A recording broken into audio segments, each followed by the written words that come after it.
আমাকে জি sir.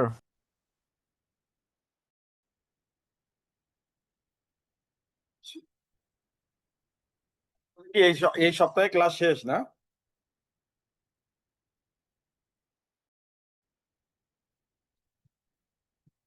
Sir এই সপ্তাহে ক্লাস শেষ করে দেওয়ার কথা। সামনের 7 তারিখে এসুরেন্স পরীক্ষা, এসুরেন্স সাবজেক্ট দিয়ে স্যার পরীক্ষা শুরু হবে আমার। সেপ্টেম্বরের 7 তারিখে? জি স্যার। যাই হোক, এই হাওড়ে ঘুরতে যে অবস্থা খারাপ। আচ্ছা, আমরা চ্যাপ্টার 13 শুরু করি, দেখি কতটুকু পড়াইতে পারি। চ্যাপ্টার 13 হচ্ছে আমাদের যে কি ফিনান্সিয়াল স্টেটমেন্ট ফিগার, মানে financial statement, that means balance sheet, income স্টেটমেন্টে আমাদের যে ইয়েগুলো থাকে, অ্যাসেট, লায়াবিলিটি, ইনকাম, এক্সপেন্স, সেইগুলো আসলে ডিটেল লেভেলে আমরা যখন অডিট করব, কি অডিট করব, কিভাবে অডিট করব, সেই জিনিসটা এখানে বলা আছে। এই চ্যাপ্টারটা কিন্তু আপনাদের এক্সামের জন্য অনেক গুরুত্বপূর্ণ। তো শুরুতে আছে আছে আছে হচ্ছে নন কারেন্ট অ্যাসেট। নন কারেন্ট অ্যাসেট আমরা জানি দুই ধরনের, একটা হচ্ছে ট্যানজিবল নন কারেন্ট অ্যাসেট, আর একটা হচ্ছে ইনট্যানজিবল নন কারেন্ট অ্যাসেট। তো ট্যানজিবল নন কারেন্ট অ্যাসেট হচ্ছে যেগুলো দেখা যায়, ছোঁয়া যায়, স্পর্শ করা যায়, যেমন land, building, plant, vehicle, equipment, এগুলা।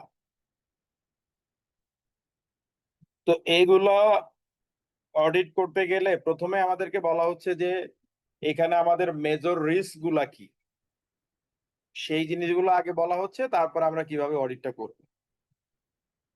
দেখেন, রিস্কের মধ্যে বলা হচ্ছে the company not actually owning the assets. এখানে যেটা বলা হচ্ছে যে ব্যালেন্স শিটে যে অ্যাসেটটা দেখানো হচ্ছে, ওই অ্যাসেটটার মালিক হয়তো কোম্পানি না, হয়তো কোনো ডিরেক্টরের অ্যাসেট, বলছে কোম্পানির নামে দেখিয়ে দাও, কোম্পানির অবস্থা ভালো দেখায়।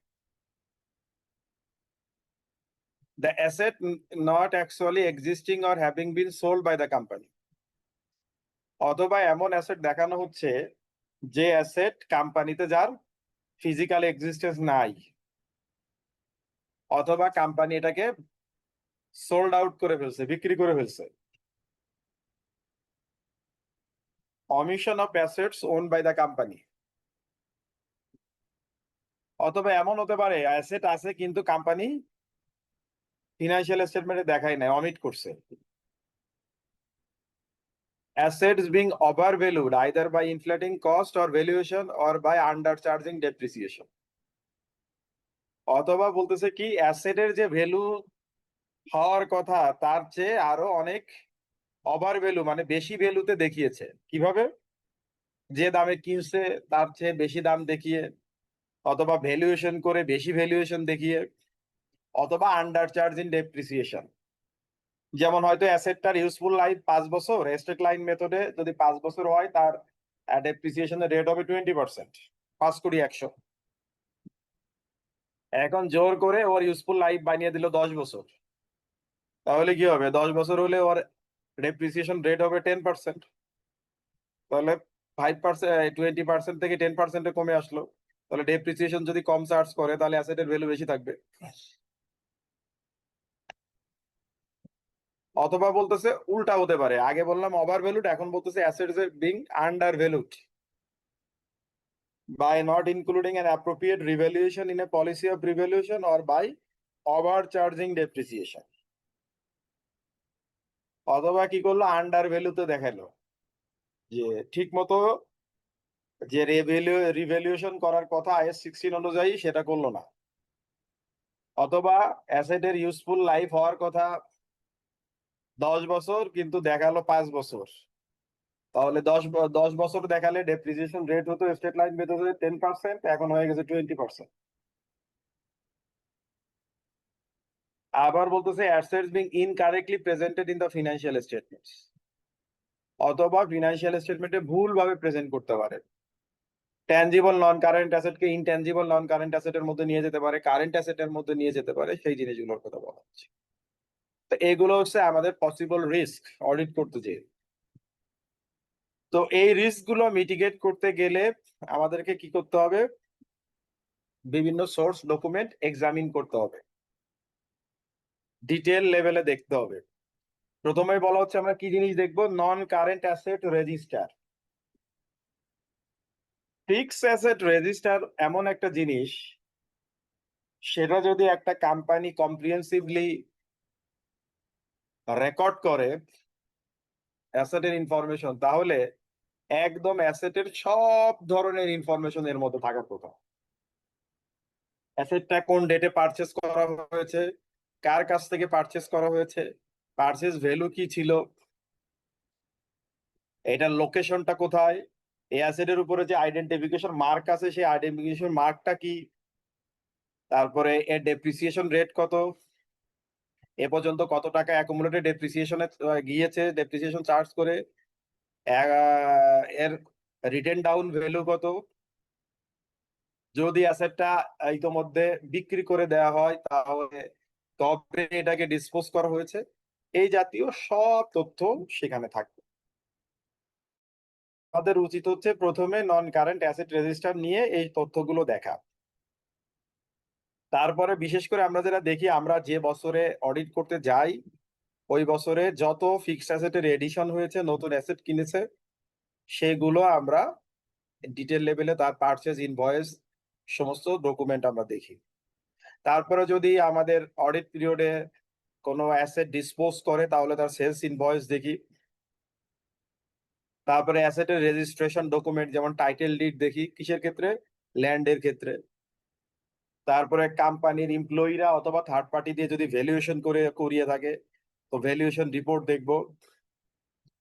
লিজ বা হায়ার পারচেজের মাধ্যমে যদি কোনো অ্যাসেট এনে থাকে তাহলে লিজ এবং হায়ার পারচেজের ডকুমেন্ট দেখব। অ্যাসেটকে ফিজিক্যালি ইন্সপেকশন করে দেখব যে ওই অ্যাসেট আছে কিনা। যেমন আমরা যদি কোনো কোম্পানিতে অডিট করতে যাই দেখি যে তার 30টা এসি আছে, তাহলে কোথায় কোথায় এসি গুলো আছে আমরা ফিজিক্যালি ভেরিফাই করে দেখতে পারি। ডেপ্রিসিয়েশন রেকর্ডস আর ক্যালকুলেশন, তারপরে হচ্ছে যে ডেপ্রিসিয়েশন রেকর্ড করেছে তার ক্যালকুলেশনটা আমরা দেখতে পারি চেক করে যে ঠিক আছে। এটার মাধ্যমে আমরা ফিক্সড অ্যাসেটে একেবারে ডিটেল লেভেলে অডিট করি। কারো কোনো কোশ্চেন আছে?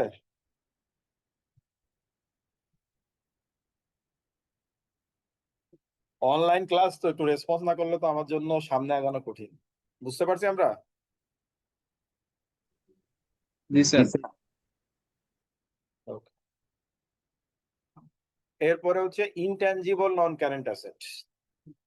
ইনট্যানজিবল নন কারেন্ট অ্যাসেট হচ্ছে যেগুলো দেখা যায় না, ছোঁয়া যায় না, স্পর্শ করা যায় না, অদৃশ্যমান যেগুলো, যেমন licence, development cost, purchase brand, software, এগুলা। ডেভেলপমেন্ট কস্ট কি জিনিস এটা একটু পরে আমরা কথা বলবো। তো এই ক্ষেত্রে ইনট্যানজিবল নন কারেন্ট অ্যাসেটের ক্ষেত্রে রিস্ক কি? Expenses being capitalized as non-current asset inappropriately. এই এক্সপেন্স বলতে এই ডেভেলপমেন্ট কস্টের কথা বলা হচ্ছে, যে ডেভেলপমেন্ট কস্ট হয়তো আমাদেরকে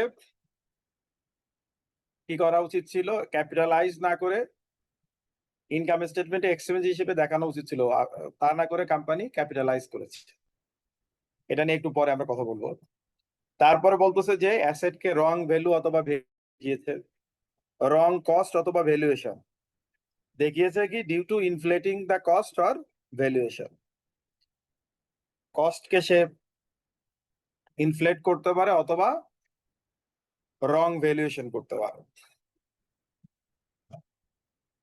আবার বলতেছে intangible asset being carried at the wrong cost or valuation due to charging inappropriate amortization, wrongly amortizing or not amortizing. আমরা একটু আগে দেখলাম যে ট্যানজিবল নন কারেন্ট অ্যাসেটের ক্ষেত্রে যেটাকে আমরা বলি ডেপ্রিসিয়েশন, এই জিনিসটা ইনট্যানজিবল এর ক্ষেত্রে যে টার্মিনোলজিটা ইউজ করি তাকে বলি অ্যামোর্টাইজেশন। সো ভুল অ্যামোর্টাইজেশন যদি করে, ইনঅ্যাপ্রোপ্রিয়েট অ্যামোর্টাইজেশন মেথড যদি ইউজ করে, অথবা অ্যামোর্টাইজেশন যদি না করে, তারপরে বলতেছে ইনট্যানজিবল অ্যাসেটকে ইম্পিয়ারমেন্ট টেস্ট করতে হয় IAS 36 অনুযায়ী। সো ইম্পিয়ারমেন্ট রিভিউ যদি না করে, ইম্পিয়ারমেন্ট রিভিউ করে যদি ইম্পিয়ারমেন্ট লস আসে, তাহলে ওই ইম্পিয়ারমেন্ট লসটাকে উচিত হচ্ছে ইনকাম স্টেটমেন্টে এক্সপেন্স হিসেবে চার্জ করা এবং অ্যাসেটের ভ্যালু ওই পরিমাণ টাকা দিয়ে কমিয়ে দেওয়া। সো এটা যদি না করে, এগুলো হচ্ছে ইনট্যানজিবল অ্যাসেটের ক্ষেত্রে আমাদের রিস্ক। তো এই ক্ষেত্রে আমরা কি করব? রিস্কটাকে মিটিগেট করার জন্য প্রথমে বলা হচ্ছে accounting standards or auditor's knowledge of accounting standards for what constitutes an intangible asset. এই ইনট্যানজিবল অ্যাসেট নিয়ে যদি আমরা ভালো মতো অডিট করতে চাই, তাহলে আমাদেরকে কি করতে হবে? প্রথমে ইনট্যানজিবল অ্যাসেট নিয়ে যে আমাদের অ্যাকাউন্টিং স্ট্যান্ডার্ড IAS 38, সেটা সম্পর্কে আমাদের ভালো নলেজ থাকতে হবে। ইনট্যানজিবল অ্যাসেট নিচে এটার রিকগনিশন, মেজারমেন্ট ক্রাইটেরিয়া কি, এটার অ্যামortization কিভাবে করব, এটা প্রেজেন্টেশন ডিসক্লোজার কি হবে, এগুলো ডিটেল ওখানে বলা আছে। আর ওইখানেই বলা আছে এই যে ডেভেলপমেন্ট কস্টের কথা। নরমালি আমি যদি ফার্মাসিউটিক্যাল ইন্ডাস্ট্রির উদাহরণ দেই, ফার্মাসিউটিক্যাল ইন্ডাস্ট্রিতে কোম্পানিগুলো কোটি কোটি টাকা এই লাইফ সেভিং ড্রাগ, নতুন নতুন ড্রাগ তৈরি করতে যে রিসার্চ অ্যান্ড ডেভেলপমেন্টে খরচ করে। তো IAS 38 বলছে এই যে রিসার্চ অ্যান্ড ডেভেলপমেন্টে যত টাকাই কোম্পানি খরচ করুক না কেন, যদি রিসার্চ করতে দিয়ে দেখা যায়, শুরুতেই মানে রিসার্চ করতে দিয়ে যদি বুঝতে পারে যে এই রিসার্চটা আসলে ফেল করতেছে, এখান থেকে ফ্রুটফুল কোনো প্রোডাক্ট ডেভেলপ করা সম্ভব না, তখন IAS 38 বলেছে সে যে পরিমাণের খরচ হোক না কেন, যত সাবস্টেন্সিয়াল অ্যামাউন্ট হোক না কেন, এটাকে ওই ওই বছরেই ইনকাম স্টেটমেন্টে এক্সপেন্স হিসেবে চার্জ করতে হবে। আর যদি দেখা যায় যে না, আমাদের রিসার্চটা ফ্রুটফুল হচ্ছে, এখান থেকে একটা প্রোডাক্ট ডেভেলপ করা যাবে এবং অনেক বছর ধরে এই প্রোডাক্টটা বিক্রি করে রেভিনিউ আর্ন করা যাবে, তাহলে ওই রিসার্চ এবং ডেভেলপমেন্ট রিলেটেড খরচটাকে আমি ডেভেলপমেন্ট কস্ট হিসেবে as an intangible asset balance শিটে অ্যাসেট হিসেবে আমি ক্যাপিটালাইজ করতে পারবো। সো কোনো অডিট করতে যেয়ে যদি আমরা দেখি যে ডেভেলপমেন্ট কস্টকে ক্যাপিটালাইজ করেছে, তাহলে আমাকে IAS 38 এর যে কন্ডিশন, এই কন্ডিশন গুলো ফুলফিল করে ক্যাপিটালাইজ করা হয়েছে কিনা সেটা দেখতে হবে। তারপরে বলছে পারচেজ প্রাইস অর ডকুমেন্টেশন, যদি কোনো সফটওয়্যার কিনে আমি দেখতে পারি পারচেজ ইনভয়েস। তারপরে ক্লায়েন্টের ক্যালকুলেশন এবং শিডিউল বলতে তার যে অ্যামortization শিডিউল সেটার কথা বলা হচ্ছে। যদি ইনট্যানজিবল অ্যাসেট কোনো স্পেশালিস্ট দিয়ে ভ্যালুয়েশন করে, সেই ভ্যালুয়েশন রিপোর্ট আমরা দেখব। এবং ক্লায়েন্টের understanding the entity and its environment, এটার মাধ্যমে আমরা দেখব যে এই তার যে ইনট্যানজিবল অ্যাসেট গুলো আছে সেখানে কোনো সাইন অফ ইম্পিয়ারমেন্ট আছে কিনা, ইম্পিয়ারমেন্টের কোনো সিগন্যাল আছে কিনা। যদি থাকে, তাহলে IAS 36 অনুযায়ী ক্লায়েন্ট ইম্পিয়ারমেন্ট করেছে কিনা সেটা আমাকে দেখতে হবে।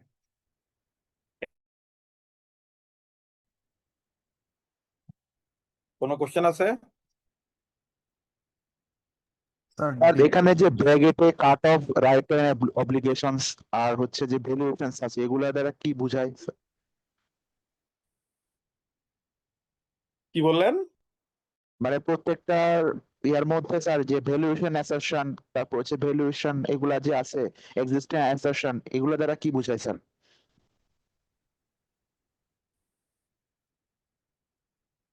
এই অ্যাসারশন ওই যে আমরা ম্যানেজমেন্ট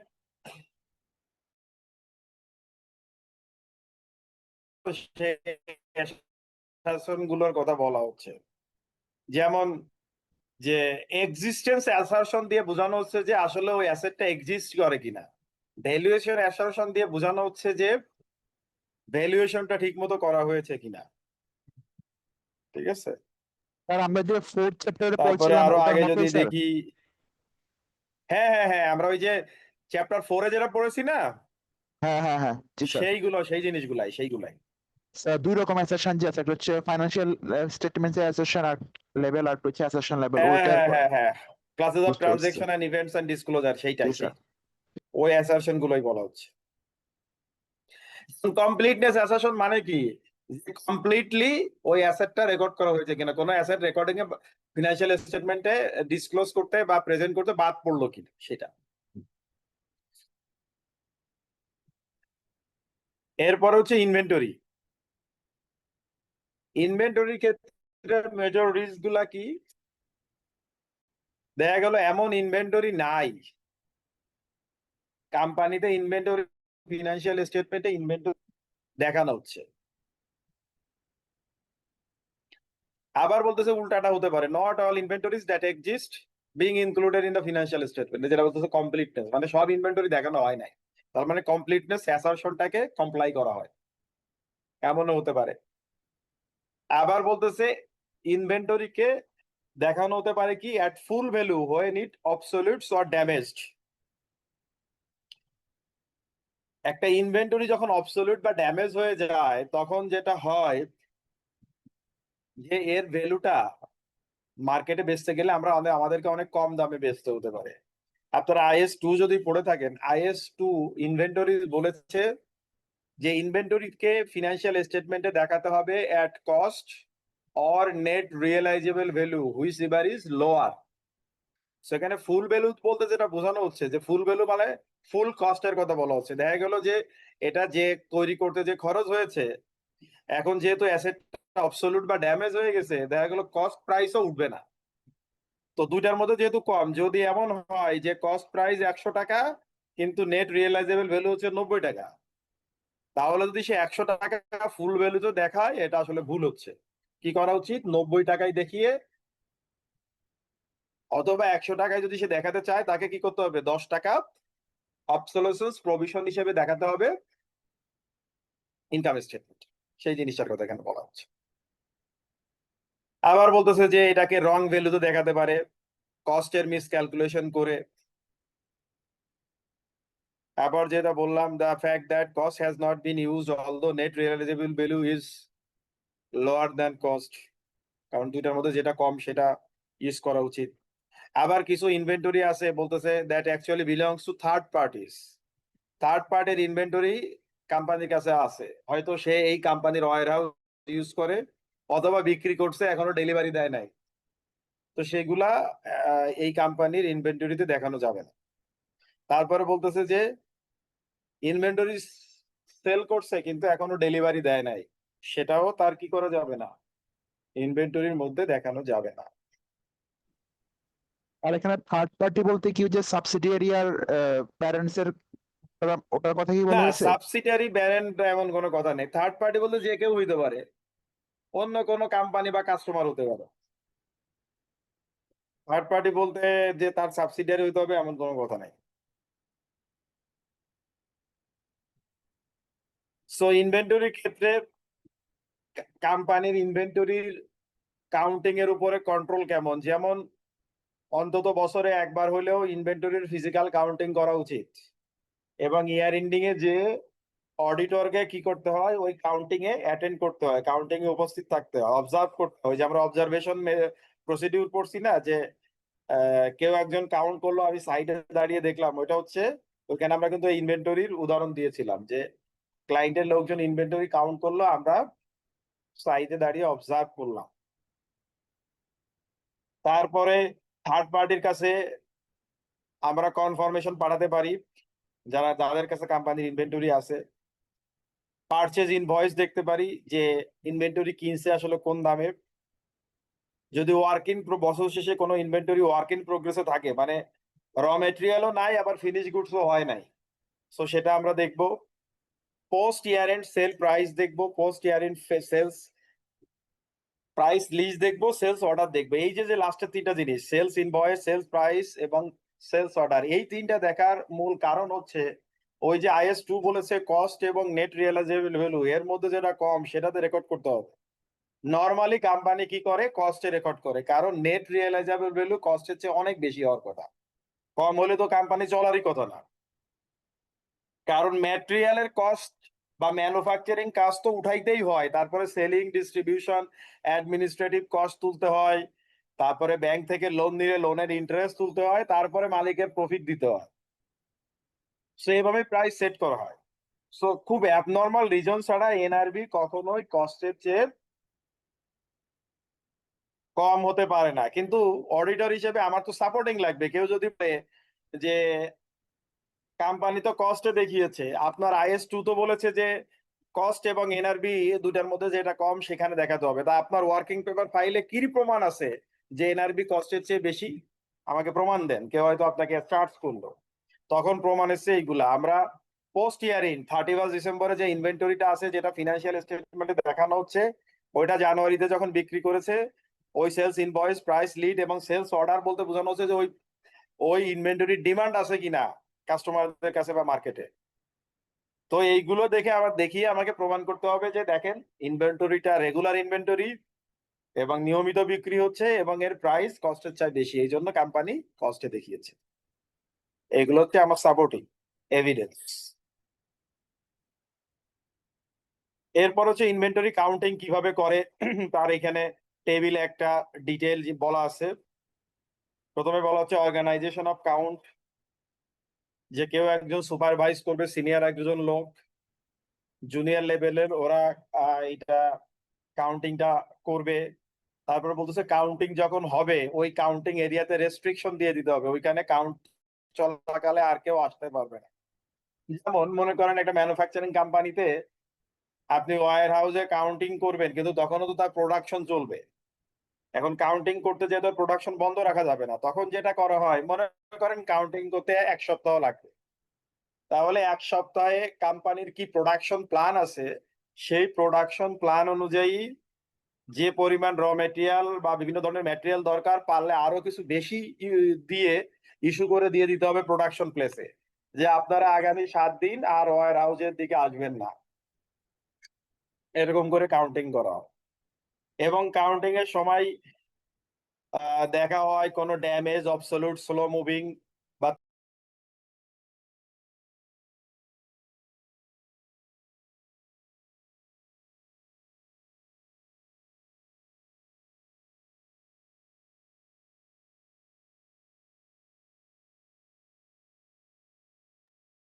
হ্যালো।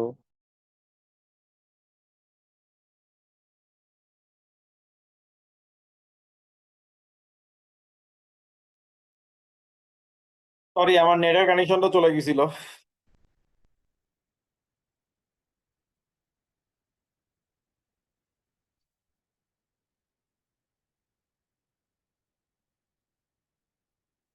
তো যেটা বলছিলাম যে ইনভেন্টরি কাউন্ট করার সময় slow moving, damage, obsolete, third party এবং রিটার্নেবল ইনভেন্টরি থাকলে সেগুলো দেখতে হবে। এবং ইনভেন্টরি কাউন্টিং এর সময় একটা সিস্টেমেটিক কাউন্টিং করতে হবে। যেখানে কাউন্টিং করতে হবে সেটা শেষ না করে অন্য জায়গায় কাউন্টিং এ যাওয়া যাবে না। 2 জনের টিম হতে হবে অ্যাটলিস্ট, একজন কাউন্ট করবে আর একজন সাইডে দাঁড়িয়ে দেখবে। তারপরে কাউন্টিং এর করে কাউন্টিং শিটে সবকিছু রেকর্ড করতে হবে, 2 পক্ষ মিলে সাইন করতে হবে। তারপরে ইনভেন্টরি যে রেকর্ড আছে, রেকর্ডের সঙ্গে কাউন্টেড ইনভেন্টরি মিলাতে হবে বা রিকনসিলেশন করতে হবে। রিকনসিলেশন করে যদি মিলে যায় তাহলে ঠিক আছে, আর যদি কম বা বেশি পাওয়া যায় তাহলে তার এক্সপ্লানেশন নিতে হবে, আর ইনভেস্টিগেশন করতে হবে, ক্লায়েন্টকে বলতে হবে। আর স্লো মুভিং, ড্যামেজড বা অবসলিউট ইনভেন্টরি থাকলে সেগুলো আলাদা করে মার্ক করতে হবে। আমরা জানি যে ইনভেন্টরি রেকর্ডিং এর 2টা মেথড আছে, একটা হচ্ছে পারচেস মেথড আর একটা হচ্ছে কি, আচ্ছা পারচেস তো না, একটা হচ্ছে পিরিয়ডিক মেথড আর পারপিচুয়াল মেথড। এই দুটো আমরা পড়ছি তো নাকি, পিরিয়ডিক আর পারপিচুয়াল মেথডটা বুঝি জি তো। স্যার। জি স্যার। এখন অবশ্য পিরিয়ডিক মেথড আর তেমন ইউজ হয় না, এখন সবাই বলতে গেলে পারপিচুয়াল মেথডে যায়। তার মানে হচ্ছে শুরুতেই অ্যাসেট হিসেবে রেকর্ড করে, পরে যখন সেল করে তখন cost of goods sold record করে, তাই না? জি স্যার।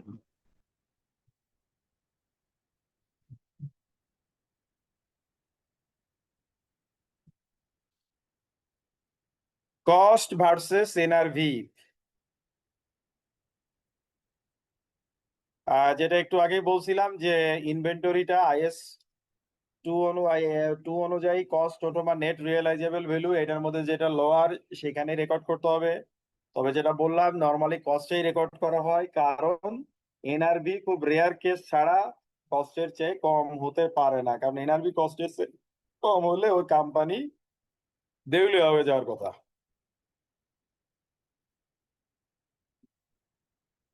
তারপরেও কিছু অ্যাবনর্মাল রিজনে NRV can be lower than cost. এখানে দেখেন 5টা রিজনের কথা বলা আছে। An increasing cost or fall in selling price, কোনো কারণে র মেটেরিয়ালের কস্ট বেড়ে গেছে কিন্তু প্রোডাক্টের দাম আপনি সেলিং প্রাইস বাড়াতে পারতেছেন না, অথবা কোন স্ট্রং কম্পিটিটর মার্কেটে আসছে, সে এমন সফিস্টিকেটেড টেকনোলজি আনছে এনে তার প্রোডাকশন কস্ট সিগনিফিকেন্টলি কমিয়ে ফেলছে। সে এখন কম দামে আমি যে কোয়ালিটির ফিনিশ গুডস বিক্রি করি সেও সেম কোয়ালিটির ফিনিশ গুড বিক্রি করে। এখন তারটার যদি দাম কম হয়, আমারটার যদি দাম বেশি হয়, তাহলে কিন্তু কাস্টমাররা কিনবে না। সো আমাকেও প্রাইস কমাতে বাধ্য হচ্ছি। তখন হতে পারে যে এত প্রাইস কমে গেল যে NRB can be lower than cost. Physical ডেটোরিয়েশন, যেমন যদি আমি বলি যে কাঁচের যে আইটেম, এটা যদি ফেটে যায়, চটে যায়, একটু ভেঙে যায়, তাহলে কি হবে? এটা রেগুলার প্রাইসে আর বিক্রি হবে না, কেউ হয়তো কিনতে চাইবে, অনেক কম দামে কিনতে চাইবে, তখন NRV can be lower than cost. Obsolescence of products, যেমন গার্মেন্টস ইন্ডাস্ট্রিতে অনেক সময় ওরা ফ্যাশনেবল প্রোডাক্ট যেগুলো তৈরি করে, যদি ওই ফ্যাশনটা ব্যাকডেটেড হয়ে যায়, আপনারা দেখবেন যে আমাদের দেশে যে সমস্ত ক্লদিং কোম্পানিগুলো আছে, এই যে রিসম্যান, লুবনান, তারপরে ইয়েলো, ইনফিনিটি, এরা কি করে দেখবেন যে সামারে, উইন্টারে ডিসকাউন্ট দেয়, বলে আপ টু 70% ডিসকাউন্ট। সো যেগুলো 70% ডিসকাউন্টে বেচে, হতে পারে যে ওইগুলোর কস্টের চেয়ে এনআরবি কম হয়ে যেতে পারে। A marketing decision to manufacturing and sell products at a loss. দেখা গেল একটা কোম্পানি অনেকদিন থেকে মনোপলি ব্যবসা করে, সে ছাড়া মার্কেটে আর কেউ নাই, হুট করে একটা কম্পিটিটর কোত্থেকে এসে উদয় হলো। সে কম্পিটিটরকে অ্যানালাইসিস করে দেখলো যে কম্পিটিটরের ফিনান্সিয়াল সক্ষমতা অত স্ট্রং না। কোম্পানি যদি আগামী 3 থেকে 6 মাস লসে পণ্য বিক্রি করে, তাহলে ওই কোম্পানিও কম দামে বিক্রি করতে বাধ্য হবে এবং একসময় টিকতে না পারে মার্কেট থেকে চলে যাবে। সো এরকম মার্কেটিং ডিসিশন যদি নেওয়া হয় যে ইচ্ছে করে আমি কম্পিটিটরকে মার্কেট থেকে আউট করার জন্য কম দামে পণ্য বিক্রি করব, তখন NRV can be lower than cost. Errors in production or purchasing, দেখা গেল অনেক পুরনো মেশিনারি ইউজ করে যেখানে র ম্যাটেরিয়ালের প্রচুর স্পয়েলেজ হয় ফিনিশ গুডস তৈরি করতে যেয়ে, অথবা যেখান থেকে র ম্যাটেরিয়াল পারচেস করে তারা অনেক বেশি প্রাইস নেয়। কোম্পানি যদি আরো ভালো মতো র ম্যাটেরিয়াল হান্টিং করতো, তাহলে হয়তো আরো বিভিন্ন সোর্স থেকে আরো অনেক কম দামে সেম কোয়ালিটির র ম্যাটেরিয়াল কিনতে পারতো।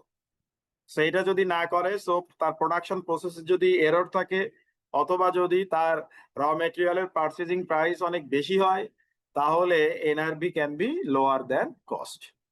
এই সমস্ত জিনিস ছাড়া কখনোই এনআরবি কস্টের চেয়ে কম হওয়ার কথা না। ইয়ার এন্ডিং এ যদি ওয়ার্ক ইন প্রোগ্রেস থাকে, তাহলে সেটাকে ফিনিশ করতে কি পরিমাণ খরচ হতে পারে এবং তার আলটিমেট সেলিং প্রাইস কেমন হতে পারে, সেইটা হিসাব করে তার ভ্যালুটা ফিনান্সিয়াল স্টেটমেন্টে দেখাতে হবে। তো ইনভেন্টরি নিয়ে কারো কোনো কোশ্চেন আছে? ক্যারিং ভ্যালু বলতে কি, কোন ভ্যালুকে বোঝানো হয়? দীপাঞ্জন বুঝি না, আবার বলেন তো। Sir carrying value carrying value মানে হচ্ছে যে ভ্যালুতে রেকর্ড করা হবে ফিনান্সিয়াল স্টেটমেন্টে। ক্যারিং ভ্যালুরে আপনি বুক ভ্যালুও বলতে পারেন, রিটেন ডাউন ভ্যালুও বলতে পারেন, যাই বলেন না।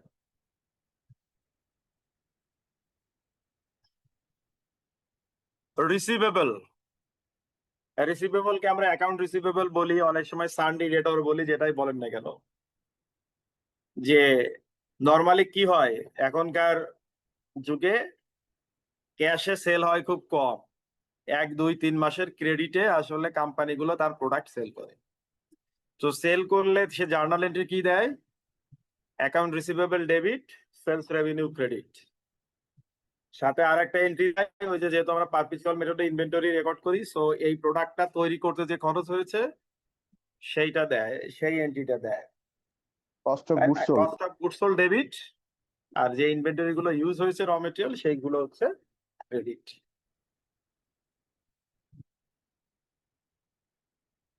তো রিসিভেবলের ক্ষেত্রে রিস্ক কি? যে ডেটস বিং আনকালেক্টেবল, যে সব রিসিভেবল কালেকশন নাও হতে পারে। Debts being contested by the customers. আমরা জানি কি, আমি ডেট বলতেছি কেন, বি উচ্চারণটা হবে না, হ্যাঁ। So debts being contested by customers, যে টাকা কাস্টমারের কাছে পাওয়া যাবে, কাস্টমার হয়তো চ্যালেঞ্জ করতে পারে, বলতে পারে যে না আমার কাছে এই টাকা পাবে না, আমার কাছে আরো কম টাকা পাবে। সো এই জাতীয় রিস্ক থাকতে পারে।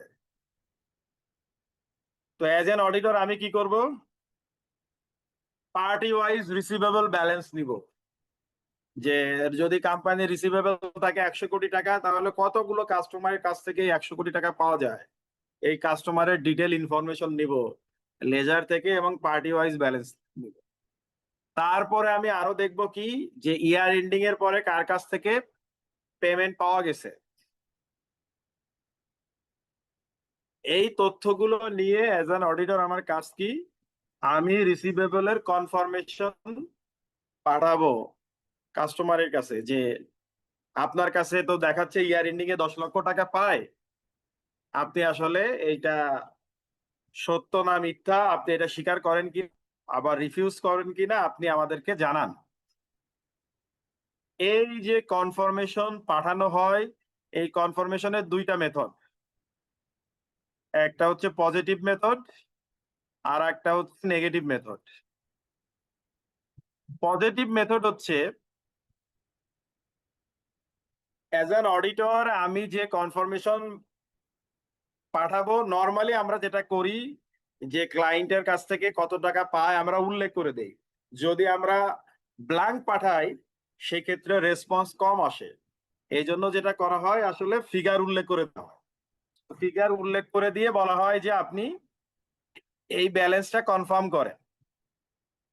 তো পজিটিভ মেথডের নিয়ম হচ্ছে কাস্টমার যদি 10 লক্ষ টাকা তার কাছে পাওয়া যায়, সে যদি দেখে যে কারেক্ট তাহলেও সে রেসপন্স করবে, আর যদি দেখে যে না ফিগারটা কারেক্ট না তাহলেও সে রেসপন্স করবে। তো ফিগারটা সে এগ্রি করুক আর না করুক, both cases, in case of agreement or in case of disagreement, customer must have to respond. কাস্টমারকে রেসপন্ড করতেই হবে যার কাছে আমি কনফার্মেশন পাঠাচ্ছি অ্যাজ অ্যান অডিটর। এইটা হচ্ছে পজিটিভ মেথড। আর নেগেটিভ মেথড হচ্ছে আমি কাস্টমারকে কনফার্মেশন পাঠাবো, তাকে বলবো যে ভাই আপনি যদি অ্যাগ্রি করেন তাহলে চুপচাপ বসে থাকেন, আপনার কোনো রেসপন্স করার দরকার নাই, আর যদি আপনি ডিসএগ্রি করেন তাহলে আপনি রেসপন্স করেন। এই দুইটা মেথডের মধ্যে স্বভাবতই বোঝাই যাচ্ছে যে পজিটিভ মেথডটা ভালো, নেগেটিভ মেথডটা খারাপ। নেগেটিভ মেথডটা কেন খারাপ? কারণ দেখা গেল কাস্টমারের কাছে আমি কনফার্মেশন পাঠাইছি, সে কনফার্মেশনটা পাই নাই, অথচ পায় নাই বলে সে হয়তো রেসপন্সও করতে পারে নাই, অ্যাগ্রি আর ডিসএগ্রিমেন্ট তো পর্যন্ত তো গেলই না। তো সে যেহেতু রেসপন্স করলো না, আমি তো ধরে নিলাম যে সে agree করছে। আবার হতে পারে অনেকে অডিটরকে ইগনোর করে। সো কাস্টমারকে যখন আমি কনফার্মেশন পাঠালাম, কাস্টমার ব্যালেন্স কনফার্মেশনের ফর্ম খুলে দেখে আরে দূর অডিটরকে কে রিপ্লাই দেয়, পিওনকে ডেকে ডাস্টবিনে ফেলে দিল। সো সে আমার কনফার্মেশন ডাস্টবিনে ফেলে দিল, সো সে রিপ্লাই দিল না, আর এদিকে আমি ধরে নিলাম যে সে অ্যাগ্রি করছে। এই জন্য হচ্ছে পজিটিভ মেথড হচ্ছে নেগেটিভ মেথড খারাপ। তো আপনাদের মাঝে স্বভাবতই কোশ্চেন আসতে পারে, স্যার নেগেটিভ মেথড যেহেতু খারাপ তাহলে নেগেটিভ মেথডে কনফার্মেশন পাঠানোর দরকার কি? কিছু কিছু ক্ষেত্রে আমরা নেগেটিভ মেথডে কনফার্মেশন পাঠাতে পারি। দেখেন এখানে 5টা এক্সাম্পল দেওয়া হয়েছে। Assess risk of material misstatement is low. আমি এই অ্যাকাউন্ট রিসিভেবলের ক্ষেত্রে টেস্ট অফ কন্ট্রোল করে দেখলাম যে কোম্পানির control mechanism is very strong, এখানে আসলে তেমন রিস্ক নাই। সো রিস্ক যেহেতু কম, তো আমি নেগেটিভ কনফার্মেশন পাঠাতে পারি। এই যে the relevant controls are operating effectively, এটা তো বলা হয়ে গেল। A large number of small balances is involved, অনেক কাস্টমারের কাছ থেকে কোম্পানি টাকা পায় এবং সবার কাছ থেকে ছোট ছোট ব্যালেন্স, ম্যাটেরিয়ালিটি লেভেল সে অনুযায়ী ব্যালেন্স অনেক কম। আমি যদি 500 জন লোককেও কনফার্মেশন পাঠাই এবং তারা যদি উত্তর দেয়, তাও খুব বড় পরিমাণ অ্যামাউন্ট কভার করবে না। সো কাস্টমার উত্তর দিলেও আমার কিছু যায় আসে না, না দিলেও কিছু যায় আসে না। যেহেতু আমার ISA 505-এ বলা আছে কনফার্মেশন পাঠাতে হবে, ISA কে কমপ্লাই করার জন্যই আমি আসলে কনফার্মেশন পাঠাচ্ছি। সো এই কনফার্মেশন আসুক আর না আসুক আমার কোনো আসে যায় না। লাস্ট ওয়ান বলা হচ্ছে, the auditor has no reason to believe that customer will disregard the request. অথবা আমি দেখলাম যে কাস্টমার গুলো খুব ভালো, সব মাল্টি ন্যাশনাল কোম্পানি হচ্ছে এর customer, Unilever, Lafarge Surma cement, BAT B C, Grameen phone, এই জাতীয় কাস্টমার। এদেরকে যদি আমি কনফার্মেশন পাঠাই অ্যাজ এন অডিটর, আমাকে সে ডিসরিগার্ড বা ডিসরেসপেক্ট করবে না, সে আমাকে অবশ্যই কি করবে, কনফার্মেশন দিবে। তো এই সমস্ত কারণে আমি নেগেটিভ কনফার্মেশন পাঠাতে পারি। আদারওয়াইজ আমরা সাধারণত পজিটিভ কনফার্মেশনই পাঠাই। যে এগ্রি করুক আর ডিসএগ্রি করুক, যাকে কনফার্মেশন পাঠাচ্ছি সে আমাকে রেসপন্স করবে। এই যে কনফার্মেশনের ফর্ম, এটা কারা তৈরি করবে? অ্যাজ অ্যান অডিটর আমি তৈরি করব, বাট তৈরি করে আমি যেমন সাইন করব, কোম্পানির ডেজিগনেটেড লোকজনের তারও সাইন এবং সিল থাকতে হবে। আদারওয়াইজ কাস্টমার আমাকে রেসপন্স করবে না। এখন কোশ্চেন করতে পারেন, স্যার আপনি যে কাস্টমার সিলেক্ট করবেন কনফার্মেশন পাঠানোর জন্য, আপনি কি বেসিসে সিলেক্ট করবেন, কাদেরকে সিলেক্ট করবেন, কিভাবে সিলেক্ট করবেন? এখানে কি বলা হচ্ছে, আমি কিভাবে, স্পেশাল অ্যাটেনশন কি থাকবে? একটা তো থাকবেই, ম্যাটেরিয়ালিটি লেভেল অনুযায়ী বড় বড় ব্যালেন্স যাদের কাছে আছে তাদেরকেও পাঠাবো। এর পাশাপাশি আমরা আরো কিছু জিনিস বিবেচনায় আনবো। কি জিনিস? ওল্ড আনপেইড অ্যাকাউন্টস, অনেক দিন থেকে যে কাস্টমার টাকা দেয় না তাকে পাঠাবো। Accounts written of during the period under review, আমরা যখন অডিট করতেছি তখন একটা কাস্টমারকে রাইট অফ করে তাকে মওকুফ করে দেওয়া হলো, তাকে পাঠাতে পারি। একে কেন মওকুফ করলো? Accounts with credit balance. Accounts with credit balance মানে হচ্ছে নর্মালি রিসিভেবল এর ব্যালেন্স আমার হওয়ার কথা ডেবিট, এই ব্যালেন্সটা হয়ে গেছে ক্রেডিট। ক্রেডিট মানে হতে পারে যে আমি কাস্টমারের কাছে 1 লক্ষ টাকা পাই, কাস্টমার আমাকে 1,05,000 টাকা দিয়েছে, সো 5,000 টাকা সে উল্টা আমার কাছে এখন পায়। যেহেতু আমার রিসিভেবল লেজার এটা এখন নেগেটিভ হয়ে গেছে, ক্রেডিট ব্যালেন্স হয়ে গেছে। তো ক্রেডিট ব্যালেন্স তো নর্মালি হওয়ার কথা না, কেন হলো? এই জাতীয় কিছু যদি আমি ক্রেডিট ব্যালেন্সের কাস্টমার পাই, তাদেরকে আমি কনফার্মেশন পাঠিয়ে জানতে চাইতে পারি এরকম কেন ঘটলো। Account settled by round sum payments, real লাইফে আসলে রাউন্ড ফিগার হওয়ার কথা না। বিভিন্ন সময় তাকে আমি সেল করছি, এগুলো রাউন্ড ফিগারে আসলে সেটেল হওয়ার কথা না। তো যেগুলো রাউন্ড ফিগার হয় এখানে অনেক সময় ফ্রড ফরজারি হওয়ার চান্স থাকে। এই জন্য অডিটর হিসেবে আমাকে দেখতে হবে যে রাউন্ড ফিগারে যেখানে পেমেন্ট হচ্ছে এইগুলোতে আমাকে স্পেশাল অ্যাটেনশন দিয়ে দেখতে হবে। আরো বলতেছে আমার এই জিনিসে ওভারলুক করা উচিত না, অ্যাকাউন্টস উইথ নীল ব্যালেন্স। সারা বছরে এই কাস্টমারের কাছে কোম্পানি টাকা পাইতো, হঠাৎ করে 31 ডিসেম্বরে এসে জিরো হয়ে গেছে, সো তাদের 2-1জনকেও আমি কনফার্মেশন পাঠাতে পারি।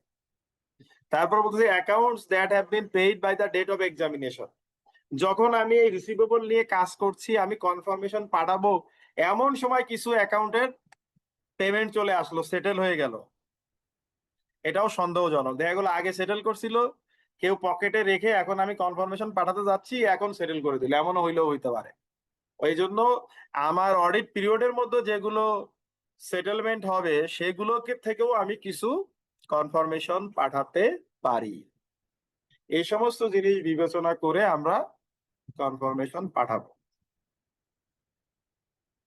এখন আমরা যে কনফার্মেশন পাঠালাম তার দুইটা সিচুয়েশন হতে পারে। একটা হচ্ছে ডিসএগ্রি উইথ ব্যালেন্স স্টেটেড,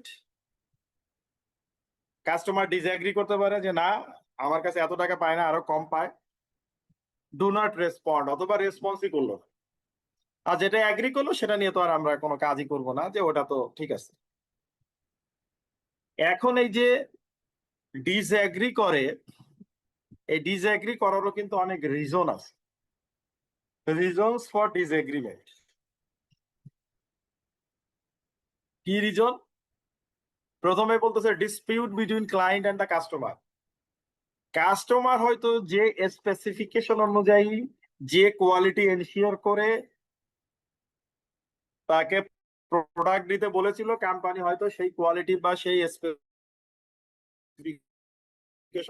অনুযায়ী তাকে দেয় নাই। তো কাস্টমার ডিসস্যাটিসফাইড, সে বলছে যে না তুমি আমার এক্সপেক্টেড কোয়ালিটি এনশিওর করতে পারো নাই, সো তোমাকে আমি এত টাকা দিব না, টাকা কম দিব। এটার কারণে ডিসএগ্রিমেন্ট হতে পারে। Cut off problem, cut off problem মানে হচ্ছে কোম্পানি হয়তো কি করেছে, বলতেছে যে the client records following year sales in the current year. ওই যে অনেক সময় সেলস বাড়ানোর জন্য দেখা গেল 31 ডিসেম্বরের পরের কোনো সেলস কে, অর্থাৎ 24-এর মনে করেন আমরা অডিট করছি, 25-এর জানুয়ারি সেল তো 25 সালে দেখা রেকর্ড করা হবে। কোম্পানি ডিসিশন দিল না জানুয়ারির 15 তারিখ পর্যন্ত যত সেল করব সব আমরা 31 ডিসেম্বর 24-এর মধ্যে দেখাবো। তো তারা এই কাজটা করলো, কিন্তু ক্লায়েন্ট তো কিনছে জানুয়ারির 10 তারিখে। আপনি যখন তাকে বলবেন যে 31 ডিসেম্বরে আপনার কাছে এই টাকা পাই, সে তো এগ্রি করবে না, সে বলবে না আমি তো 31 ডিসেম্বরে তার কাছ থেকে এত টাকার মাল কিনি না, আমি তো একটা মাল কিনছি। এটা হতে পারে। অথবা কাস্টমার কিছু গুডস রিটার্ন করছে, তো কোম্পানি দেখলো যে এখন যদি আমি রিটার্নটাকে কনসিডার করি এই বছরে তাহলে তো সেলস কমে যাবে, তো রিটার্নটা নেক্সট ইয়ারে কনসিডার করবো, এই বছরে কনসিডার করলো না। তাহলে সে যে গুডস রিটার্ন করেছে সে তো তার কোম্পানির কাছে তার যে লায়াবিলিটি সেটা তো কমিয়ে রেখেছে, কিন্তু কোম্পানি তো কমায় নাই। এ সমস্ত কারণে এই কাট অফ প্রবলেমের কারণে ডিসপিউট হতে পারে। তারপর হচ্ছে কোম্পানি দেখা গেল যে ইয়ার এন্ডিং এ একদম শেষে, যে মনে করে 31 ডিসেম্বর বা 30 ডিসেম্বরে তাকে পেমেন্ট করেছে, কিন্তু কোম্পানি হয়তো ইয়ার এন্ডিং প্রেসারে ছিল, সে এই রেকর্ডটা করেছে পরের বছরের জানুয়ারিতে এসে। তো স্বভাবতই ক্লায়েন্ট যখন টাকা দিয়ে দিবে সে তো তার লায়াবিলিটি কমিয়ে রাখছে, আর ওদিকে যেহেতু কোম্পানি জানুয়ারিতে যে রেকর্ড করছে, তো 31 ডিসেম্বরে তার ব্যালেন্সটা কমে না, এই কারণে ডিসএগ্রিমেন্ট হতে পারে। আবার বলতেছে যে monies received may be posted to the wrong account, দেখা গেল এক্স পেমেন্ট করছে, ওয়াই এর অ্যাকাউন্ট অ্যাডজাস্ট করে বসে আছে, তাহলেও কি হতে পারে, ডিসপিউট হতে পারে। আবার বলতেছে যে customers are also the suppliers May net off balances. এখন যারা বড় কোম্পানি তারা কি করে, যার কাছে রিসিভেবল সেটা রিসিভেবল লেজারে লেখে, যার কাছে পেয়েবল সেটা পেয়েবল লেজারে লেখে। কিন্তু মনে করেন একটা সোল প্রোপাইটরশিপ অর্গানাইজেশন, সে এই কোম্পানির সাথে ব্যবসা করে, তো সে এই কোম্পানির কাছ থেকে যেমন কিছু কিনে আবার কোম্পানির কাছে কিছু বিক্রিও করে। সোল প্রোপাইটরশিপ কোম্পানি সে তো এত সফিস্টিকেটেড জিনিস বুঝে না, সে কি করে, সে দেখতেছে যে আমি কোম্পানির কাছ থেকে কিনছি 5 লক্ষ টাকার মাল, কোম্পানি আমার কাছ থেকে কিনেছে 2 লক্ষ টাকার মাল, 3 লক্ষ টাকা কোম্পানি আমার কাছে পায়। আর কোম্পানি কি করছে, সে রিসিভেবলে লেখছে 5,000 5 লক্ষ, পেয়েবলে লেখছে 2 লক্ষ।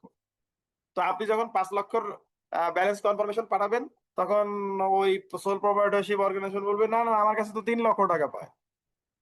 তো এই কারণে ডিসএগ্রিমেন্ট হতে পারে। আর একটা হচ্ছে টিমিং এন্ড লেডিং। যদিও এখনকার সেগ্রিগেশন অফ ডিউটির আমলে এটা করা সম্ভব না, এক সময় এটা অনেক সময় করতো। টিমিং এন্ড লেডিং হচ্ছে যে একই লোক যদি সেলস এর রেকর্ড করে, ক্যাশ রিসিভ করে, একই লোক যদি ব্যাংকে টাকা জমা দেয়, তখন অনেক সময় সে কি করে, কাস্টমারের টাকা এনে অ্যাডজাস্ট না করে সে হয়তো তার পার্সোনাল কোনো কাজে বা শেয়ার ব্যবসায় বিভিন্ন জায়গায় এগুলো খাটায়। যখন অডিটর অডিট করতে আসে তখন আবার এগুলো অ্যাডজাস্ট করে দেয়। এটাকে বলা হয় টিমিং এন্ড লেডিং। তো এইটা হলো কিনা সেটাও দেখতে হবে। সো এটার কারণেও অনেক সময় ডিসএগ্রিমেন্ট হতে পারে।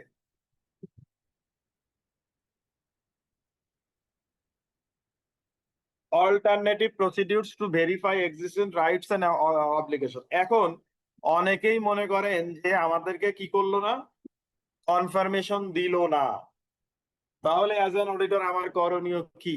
আমি কিভাবে আসলে কনফার্মড হব যে এ টাকা পাওয়া গেছে কিনা বা পাওয়া যাবে কিনা? তখন আমি অল্টারনেটিভ অডিট প্রসিডিওর অ্যাপ্লাই করে দেখতে পারি। কিরকম? আমি কি দেখতে পারি?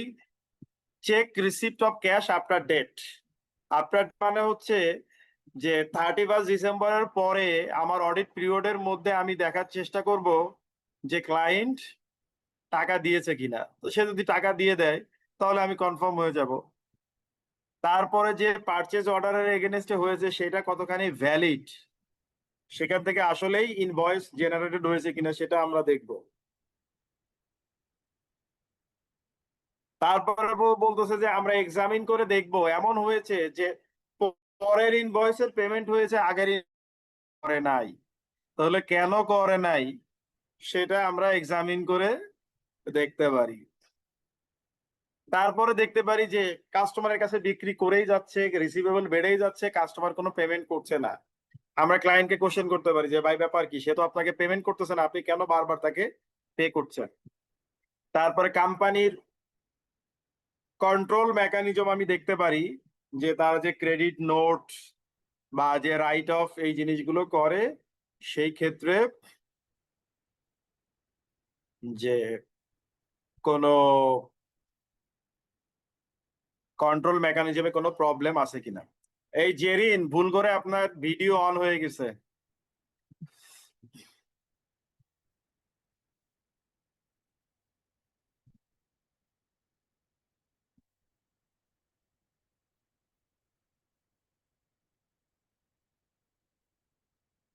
তো এই হচ্ছে মোটামুটি রিসিভেবল। এরপরে আছে ইরিকভারেবল রিসিভেবল যদি থাকে, যে আমরা যদি ব্যাড ডেট হিসেবে দেখিয়ে ফেলি, তারপরে যদি পাওয়া যায়, সো পাইলে সেগুলোকে কিভাবে রেকর্ড করেছে, নর্মালি একবার ইনকাম হিসেবে দেখানো হয়।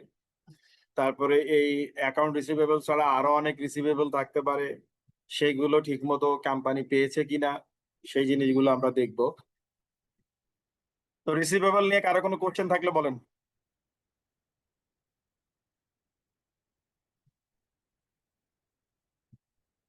আমরা কি বুঝতেছি? जी सर। जी सर।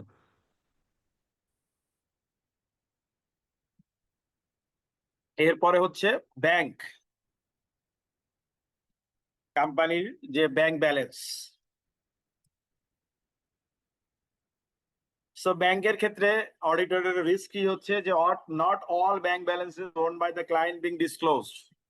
দেখা গেল কোম্পানির 10টা ব্যাংক অ্যাকাউন্ট আছে, সে 7টা ব্যাংক অ্যাকাউন্ট ডিসক্লোজ করছে, 3টা ডিসক্লোজ করে নাই। Reconciliation differences between bank balance and cash book balance being misstated. যে আমরা তো ব্যাংক রিকনসিলিয়েশন স্টেটমেন্টের অঙ্ক করেছি, করার কথা আপনাদের।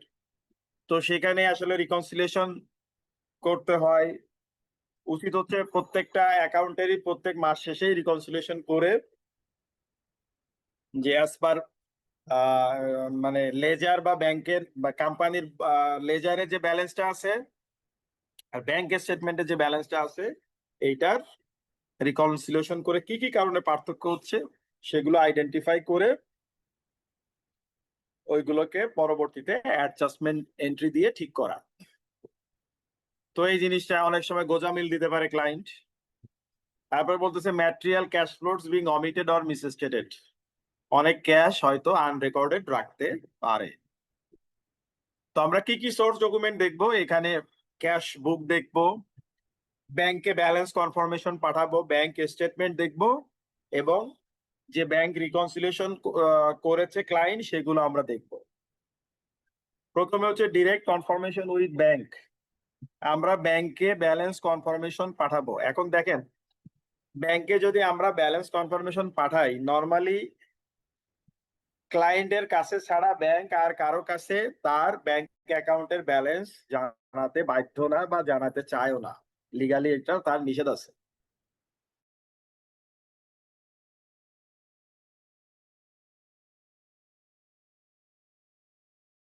অথবা আমি যে কনফার্মেশন পাঠাবো ওই কনফার্মেশনে ব্যাংকের ওই কোম্পানির ব্যাংকের যারা সিগনেটরিজ সেই সিগনেটরিজের সাইন থাকতে হবে।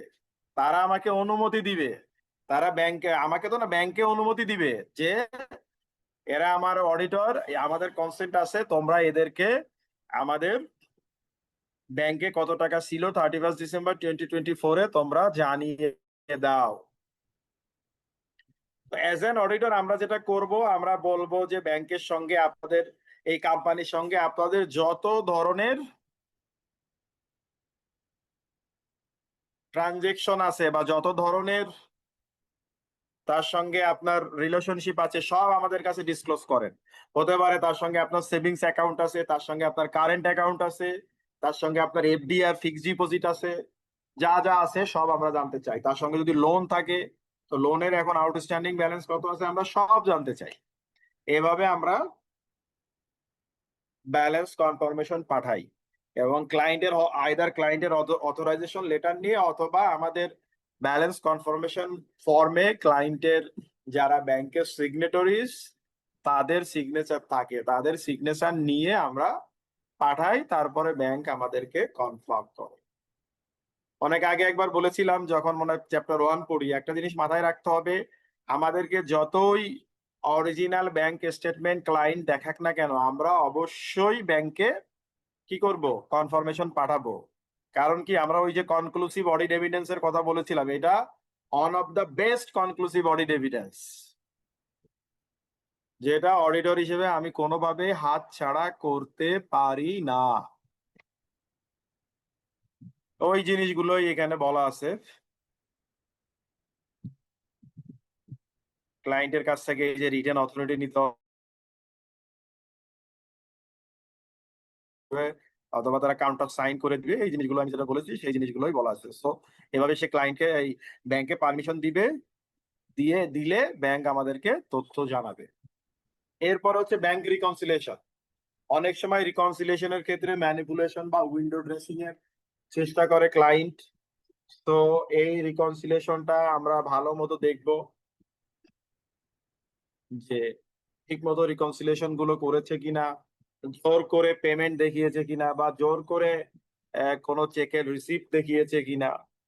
এগুলো ব্যাংকের স্টেটমেন্ট বা ব্যাংকের যে ডিটেল যে স্টেটমেন্ট অনুযায়ী সে রিকনসিলিয়েশন করেছে সেখান থেকে এগুলো আমরা দেখব। অডিটর হিসেবে এটা কিন্তু আমাদের একটা অনেক বড় দায়িত্ব। তারপর হচ্ছে ক্যাশ কাউন্ট, আর একটা কি থাকে ক্যাশ ইন হ্যান্ড। আমরা নর্মালি ইয়ার এন্ডিং এ ক্যাশ কাউন্টিং করি, বিশেষ করে কোথায় বেশি করি, ব্যাংক এবং ফিনান্সিয়াল ইনস্টিটিউশন। তো আমাদের ক্যাশ কাউন্টিং এর ফরম্যাট আছে সিএ ফার্ম গুলা, সেখানে সমস্ত 1000 টাকার নোট থেকে সমস্ত নোট বা কয়েন এই ডিনোমিনেশন গুলো লেখা থাকে, সেই অনুযায়ী যে আমরা কাউন্টিং করি। সো আমরা যদি কোনো ব্যাংক অডিট করি সে তো আমাদেরকে ব্যাংকের ভল্টে ঢুকতে হয়, সেখানে কোটি কোটি টাকা থাকে, এই জন্য এটা একটা ফর্মাল কমিউনিকেশনের মাধ্যম হয়। প্রথমে আমরা কি করি, কোন কোন ব্রাঞ্চে আমরা ক্যাশ কাউন্টিং করব, সেই ব্রাঞ্চে আমাদের কোন কোন অডিট রিপ্রেজেন্টেটিভ যাবে, এরকম ডিটেল তথ্য আমরা ব্যাংকের হেড অফিসে পাঠাই। হেড অফিস থেকে ওইটাকে সার্টিফাই করে ওই রেসপেক্টিভ ব্রাঞ্চগুলোকে কমিউনিকেশন করে দেওয়া হয় যে আমাদের অডিটররা তোমাদের অমুক অমুক ব্রাঞ্চে এই অডিটরের মধ্যে এই নামের 2 জন তোমার ব্রাঞ্চে ক্যাশ কাউন্টিং করতে যাবে, হেল্প দেন, তাদেরকে তোমরা হেল্প করো। সো ক্যাশ কাউন্টিং করতে যে আমরা কখন কাউন্টিং করব সেই টাইমটা লিখে রাখবো। আমাদের অডিট স্টাফ কে কে ছিলাম তাদের নাম লিখে সাইন করতে হবে, ক্লায়েন্টের যারা ছিল তাদের কাছ থেকে সাইন নিতে হবে। এবং যে সমস্ত, যেমন মনে করেন একটা ব্যাংকের অনেক ব্রাঞ্চ থাকে, সমস্ত ব্রাঞ্চে আমরা ভিজিট করতে পারি না। সো যে সমস্ত ব্রাঞ্চে আমরা ভিজিট করতে পারবো না বা পারি না, সেই ব্রাঞ্চ নিজেরা তো কাউন্ট করেই থাকে, তো তাদের কাছ থেকে তারা যে কাউন্টিং করলো সেইটার আমরা একটা লেটার, কনফার্মেশন লেটার তাদের কাছ থেকে নিয়ে নিব। এরপরে যেটা বলা হচ্ছে যে ক্যাশ কাউন্টিং এর সময় আমাকে কিছু ব্যাপারে খুব কেয়ার হবে। যেমন কি জিনিস, all cash or petty cash book should be written up to date in ink.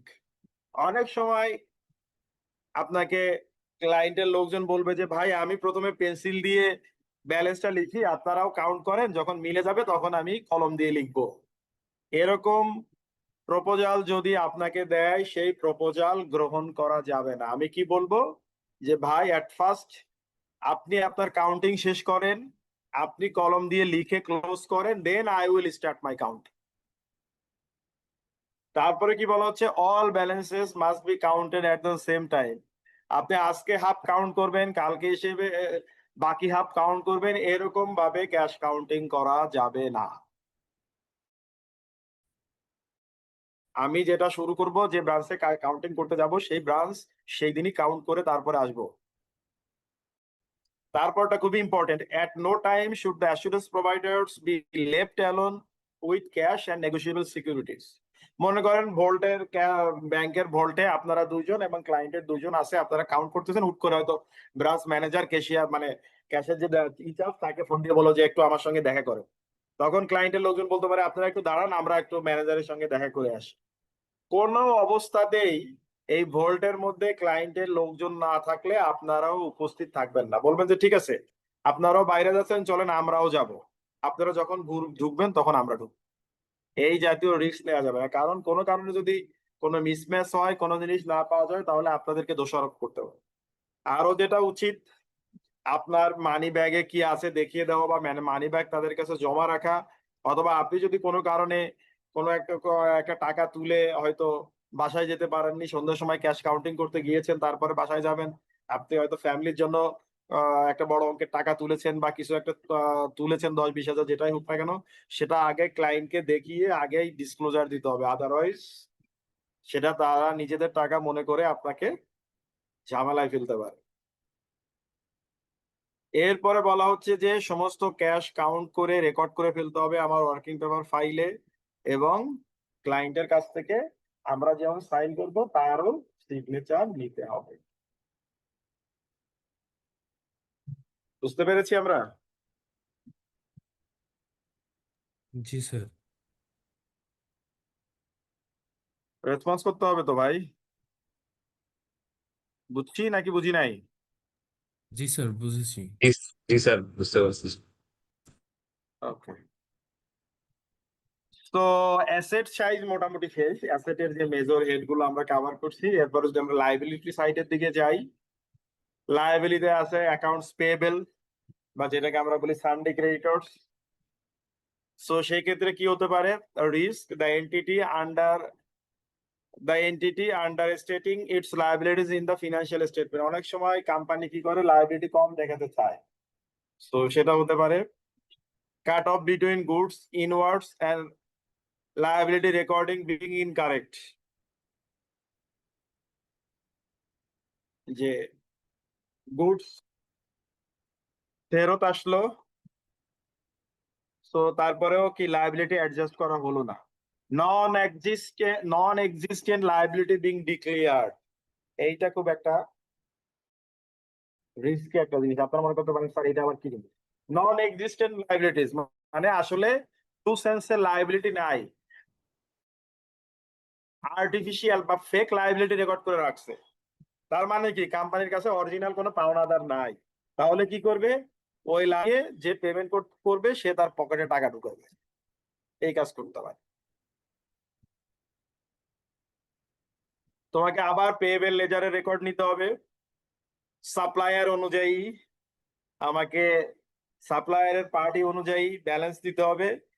Balance দিয়ে আমরা যেমন রিসিভেবলের জন্য কাস্টমারকে কনফার্মেশন পাঠিয়েছিলাম, তেমনি পেয়েবলের জন্য সাপ্লায়ারকে কনফার্মেশন পাঠাতে হবে। তো এই ক্ষেত্রেও আমরা বড় বড় ব্যালেন্স যেমন নিব, তেমন নীল থাকলে সেগুলোও নিব, নেগেটিভ ব্যালেন্স যদি থাকে, তার মানে ডেবিট ব্যালেন্স যদি থাকে সেইগুলোও নিব। এইগুলো নিয়ে নর্মালি যেটা হচ্ছে সবচেয়ে ভালো মেথড হচ্ছে পজিটিভ মেথড। আমরা পজিটিভ মেথডে সাপ্লায়ারকে কনফার্মেশন পাঠাবো, এবং এক্ষেত্রেও আমার ওই কনফার্মেশনে ক্লায়েন্টের যে রেসপন্সিবল ব্যক্তি তার সিগনেচার থাকবে। সে যদি তারা যদি সাইন না করে তাহলে কাস্টমার আসলে কি করবে না, ওই সাপ্লায়ার কি করবে না, আমাকে কনফার্মেশন দিবে না। তারপর হচ্ছে আদার পেয়েবল বা অ্যাক্রুড এক্সপেন্সেস সেগুলো আমাদেরকে দেখতে হবে। নেক্সট হচ্ছে লং টার্ম লায়াবিলিটিস। আমরা জানি কি যে লায়াবিলিটি আসলে 1 বছরেরও বেশি অধিক সময় ধরে কোম্পানির ফিনান্সিয়াল স্টেটমেন্টে থাকবে সেটাকে আমরা বলি লং টার্ম লায়াবিলিটিস। এই লং টার্ম লায়াবিলিটিস এর ক্ষেত্রে আমাদের যে রিস্ক সেটা হচ্ছে not all long term liabilities have been disclosed, যেটা হচ্ছে কমপ্লিটনেস অ্যাসারশন। সব লায়াবিলিটি নাও দেখাতে পারে। Interest payable has not been calculated correctly or included in the correct accounting period, ঠিক মতো কালেক্ট না করতে পারে এবং সঠিক অ্যাকাউন্টিং পিরিয়ডে রেকর্ড নাও করতে পারে।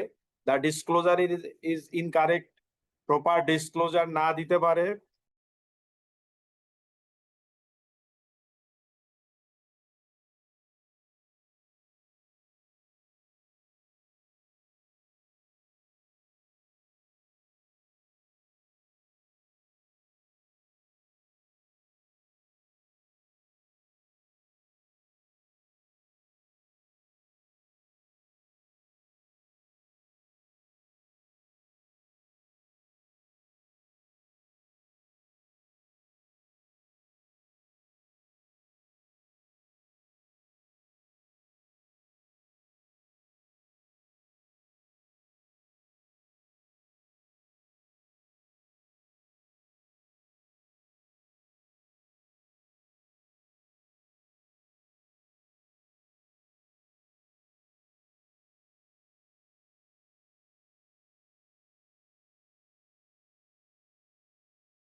স্যার আপনি মিউট হয়ে আছেন, কথা শোনা যাচ্ছে না।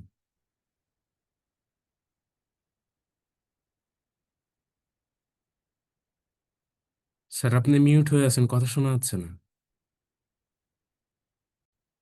সরি,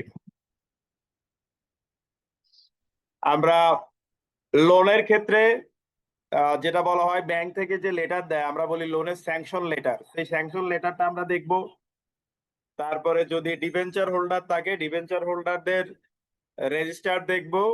আর একটা হচ্ছে articles of association. Articles of association audit করতে যে অবশ্যই দেখা উচিত। আর্টিকেলস অফ অ্যাসোসিয়েশনে একটা জিনিস থাকে যে কোম্পানির ম্যাক্সিমাম বরোয়িং লিমিট।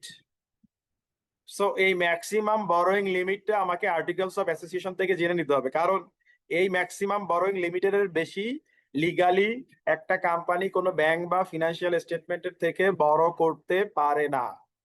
সো ওই জিনিসটা আমাকে দেখতে হবে।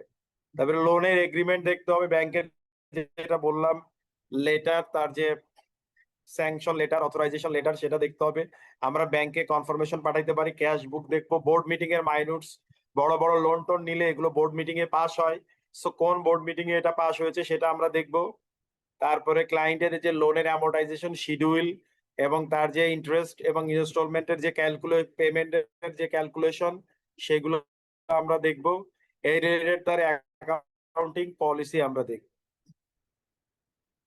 তো এরপরে আরো ডিটেল লেভেলে যেটা বলা আছে তার যে লোনের যে শিডিউল সেটা আমরা দেখব। ওপেনিং ব্যালেন্সের সঙ্গে আমার ওয়ার্কিং পেপার ফাইল থেকে অথবা তার লেজার থেকে ওপেনিং ব্যালেন্স কনফার্ম করব।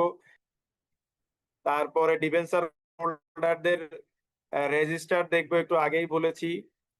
তারপরে লোনের কি হারে পেমেন্ট করেছে, এখনকার ব্যালেন্স কি,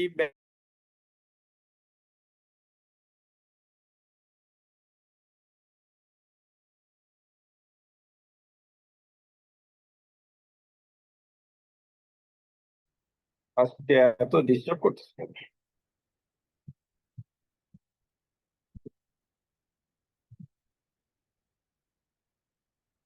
তারপরে যেসব চেকের মাধ্যমে ব্যাংকের পেমেন্ট গুলা হচ্ছে সেটা দেখতে হবে, বরোইং লিমিট নিয়ে একটু আগে আমি বললাম, সাইন বোর্ড মিটিং এর মাইনাস দেখতে হবে, ইন্টারেস্টের ক্যালকুলেশন দেখতে হবে।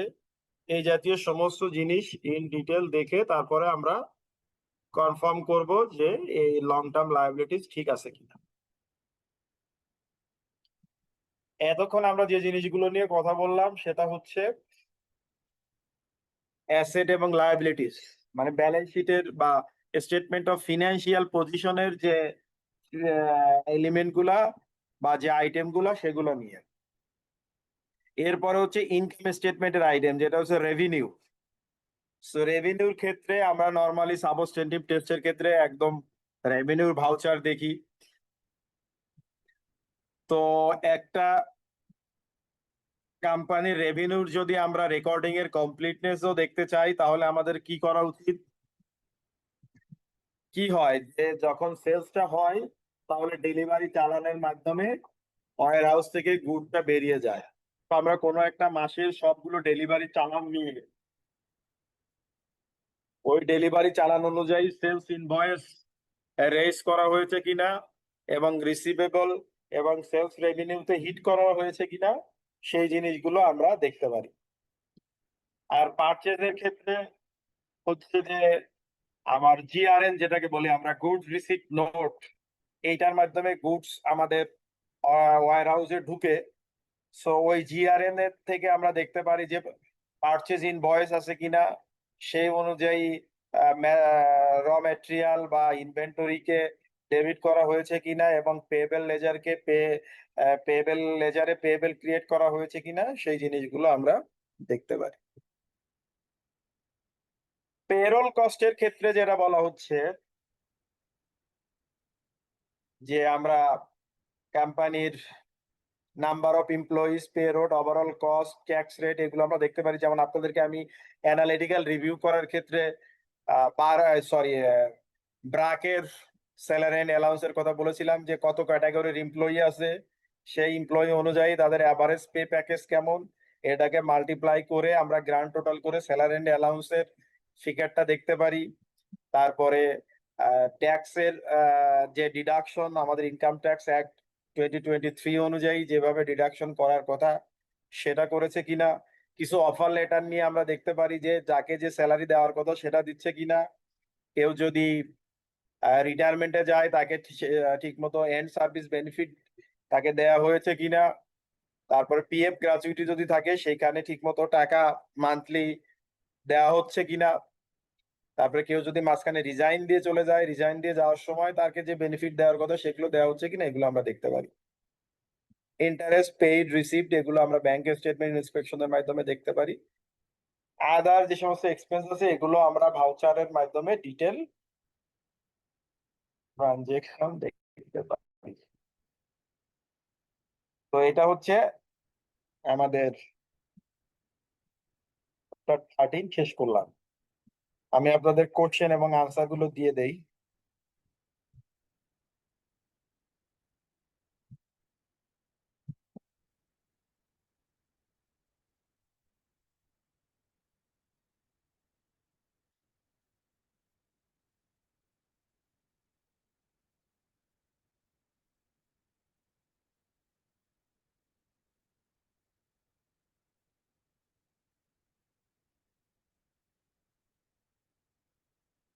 আপনারা পেয়েছেন কোশ্চেন গুলা এবং অ্যান্সার আপনাদের ইনবক্সে? जी सर।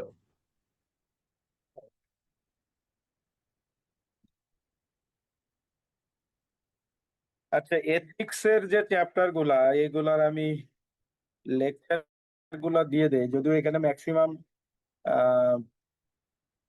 কোশ্চেন আছে ইয়েস নো, সো আমার এখানে এভাবে স্যাম্পল কোশ্চেন করা নাই, বাট লেকচার গুলো দিয়ে দেই। আর যদি ক্লাস না হয়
আমি আপনাদেরকে এথিক্সের 3টা লেকচার দিয়েছি, পেয়েছেন?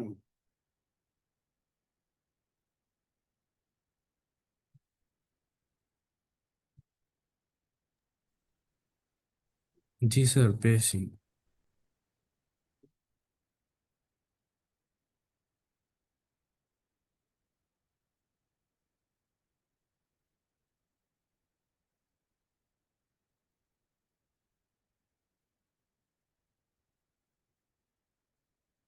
আচ্ছা, এথিক্সের ফার্স্ট চ্যাপ্টারটা আপনারা চাইলে আমি একটু শেষ করে দিতে পারি আজকে। কোনো ব্রেক ট্রেক দিব না, কন্টিনিউ করব। জি স্যার, কন্টিনিউ জি করেন। স্যার। ওকে, সো এটা হচ্ছে চ্যাপ্টার 14। এথিক্স কি জিনিস? Ethics is a set of moral principles and standards of correct behaviour. আমি একটা ডেফিনেশন দেই, সেটা হচ্ছে, আমি বলি যে ethics a human behaviour which distinguish between right and রং। সঠিক এবং ভুলের মধ্যে, ভালো এবং মন্দের মধ্যে যে পার্থক্য সৃষ্টি করে সেটাই হচ্ছে এথিক্স। ওয়ার্ল্ড ওয়াইড আমরা যে এই যে সিএ প্রফেশনাল অ্যাকাউন্টেন্ট, আমাদের জন্য ওয়ার্ল্ড ওয়াইড যে এথিক্স তৈরি করে সেটা হচ্ছে IESBA, international ethics standard board for accountants. এই আইএসবি এর, যেটাকে আমরা বলি IESBA code of ethics, so এদের একটা ডেফিনেশন আছে যে a distinguishing mark of the accountancy profession is its acceptance of the responsibility to act in public interest. আমাদেরকে কেন এথিক্যালি বিহেভ করতে হবে? To protect the public interest. এবং আমাদেরকে এই এথিক্স মেনে চলতে হবে, কারণ হচ্ছে আমাদের এই একটা হচ্ছে পাবলিক ইন্টারেস্ট, আর একটা হচ্ছে যে আমাদের এই প্রফেশনের একটা রেপুটেশন আছে। সো আমরা যদি আনএথিক্যালি বিহেভ করি, আমাদের এই প্রফেশনের রেপুটেশন চলে যাবে। সো তখন স্যার আমাদেরকে রিলাই করবে না, আমাদেরকেও রিলাই করবে না, আমাদের এক্সপার্টিসকেও রিলাই করবে না। এরপরে যে টপিকটা আছে যে নিড ফর এথিক্স। এথিক্স কেন দরকার? প্রথমে যেটা বলা হচ্ছে, একটু আগেই যেটা আমরা বলে আসলাম, যে আমরা পাবলিকের ইন্টারেস্ট আমরা দেখি। সো এইটা যেমন আমাদেরকে একটা কাজ, এবং আমাদেরকে কি করতে হয়, আমাদের প্রফেশনের রেপুটেশন মেনটেন করে চলতে হয়। এই প্রফেশনের রেপুটেশন যেহেতু আমাদেরকে মেনটেন করে চলতে হয়, এই জন্য আমাদেরকে এথিক্স মনে করা খুবই জরুরি। সেকেন্ড হচ্ছে যে পিপুল যেহেতু আমাদেরকে রিলাই করে, আমাদের এক্সপার্টিসকে রিলাই করে, সো সেহেতু আমাদেরকে কারোর প্রতি বায়াসড হওয়া উচিত না, আমাদেরকে এথিক্যালি বিহেভ করা উচিত। নেক্সট হচ্ছে যেমন লাস্টের যে চ্যাপ্টারটাই আছে এটা নিয়ে আপনাদের, যে কনফিডেন্সিয়ালিটি। আমরা ক্লায়েন্টে কাজ করতে গিয়ে ক্লায়েন্টের অনেক সেনসিটিভ, অনেক কনফিডেন্সিয়াল ইনফরমেশন আমাদের কাছে চলে আসে। সো আমাদের এটা কি করতে হবে? এইটার কনফিডেন্সিয়ালিটি মেনটেন করতে হবে, এটা কারোর সঙ্গে শেয়ার করা যাবে না। এটা যদি আমরা শেয়ার করি তাহলে কি হবে? ক্লায়েন্টের অনেক ক্ষতি হয়ে যাবে। লাস্ট ওয়ান হচ্ছে যে এই এথিক্যালি বিহেভ করাটা, এটা আমাদের জন্য একটা ইটসেলফ একটা প্রোটেকশন। কারণ কেউ যদি বলে যে আমরা এত ইন্ডিপেন্ডেন্স, এত অবজেক্টিভিটি এগুলো কেন মেনে চলি, তখন বলতে হবে যে ভাই আমাদের প্রফেশনের জন্য একটা set of code of ethics আছে যেটা আমরা মেনে চলতে বাধ্য।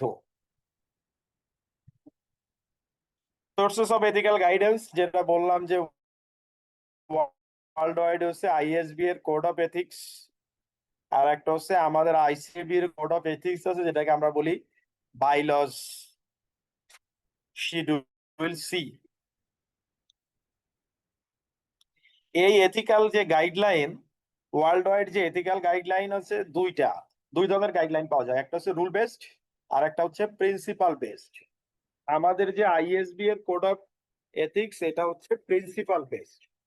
তো রুল বেসড এথিক্যাল গাইডলাইন সুপ্রিয়র, কারণ সে যে কোনো অবস্থানা বা সিচুয়েশনকে কভার করতে পারে। কেন রুল বেস হচ্ছে প্রিন্সিপাল বেস সুপ্রিয়র? দেখেন টেবিলে কিছু জিনিস বলা আছে, যে active consideration and demonstration of conclusions, এটা আপনাকে একদম প্রত্যেকটা সিচুয়েশন সম্পর্কে আপনাকে জানিয়ে দেয়। এটা অনেক ব্রড একটা জিনিস। সো ওই সিচুয়েশন অনুযায়ী আপনি কিভাবে বিহেভ করবেন সেটা আপনাকে চিন্তা করতে হবে। আর রুল বেস হচ্ছে আপনাকে একটা চেকলিস্ট দিয়ে দিবে অথবা একটা ফরবিডেন বলে দিবে যে আপনার এথিক্স এর 12টা বাজিয়ে দেন, তখন রুল বেস আপনাকে ধরতে পারে না। বাট প্রিন্সিপাল বেসে এই জাতীয় জিনিসের সুযোগ মোটেও নাই।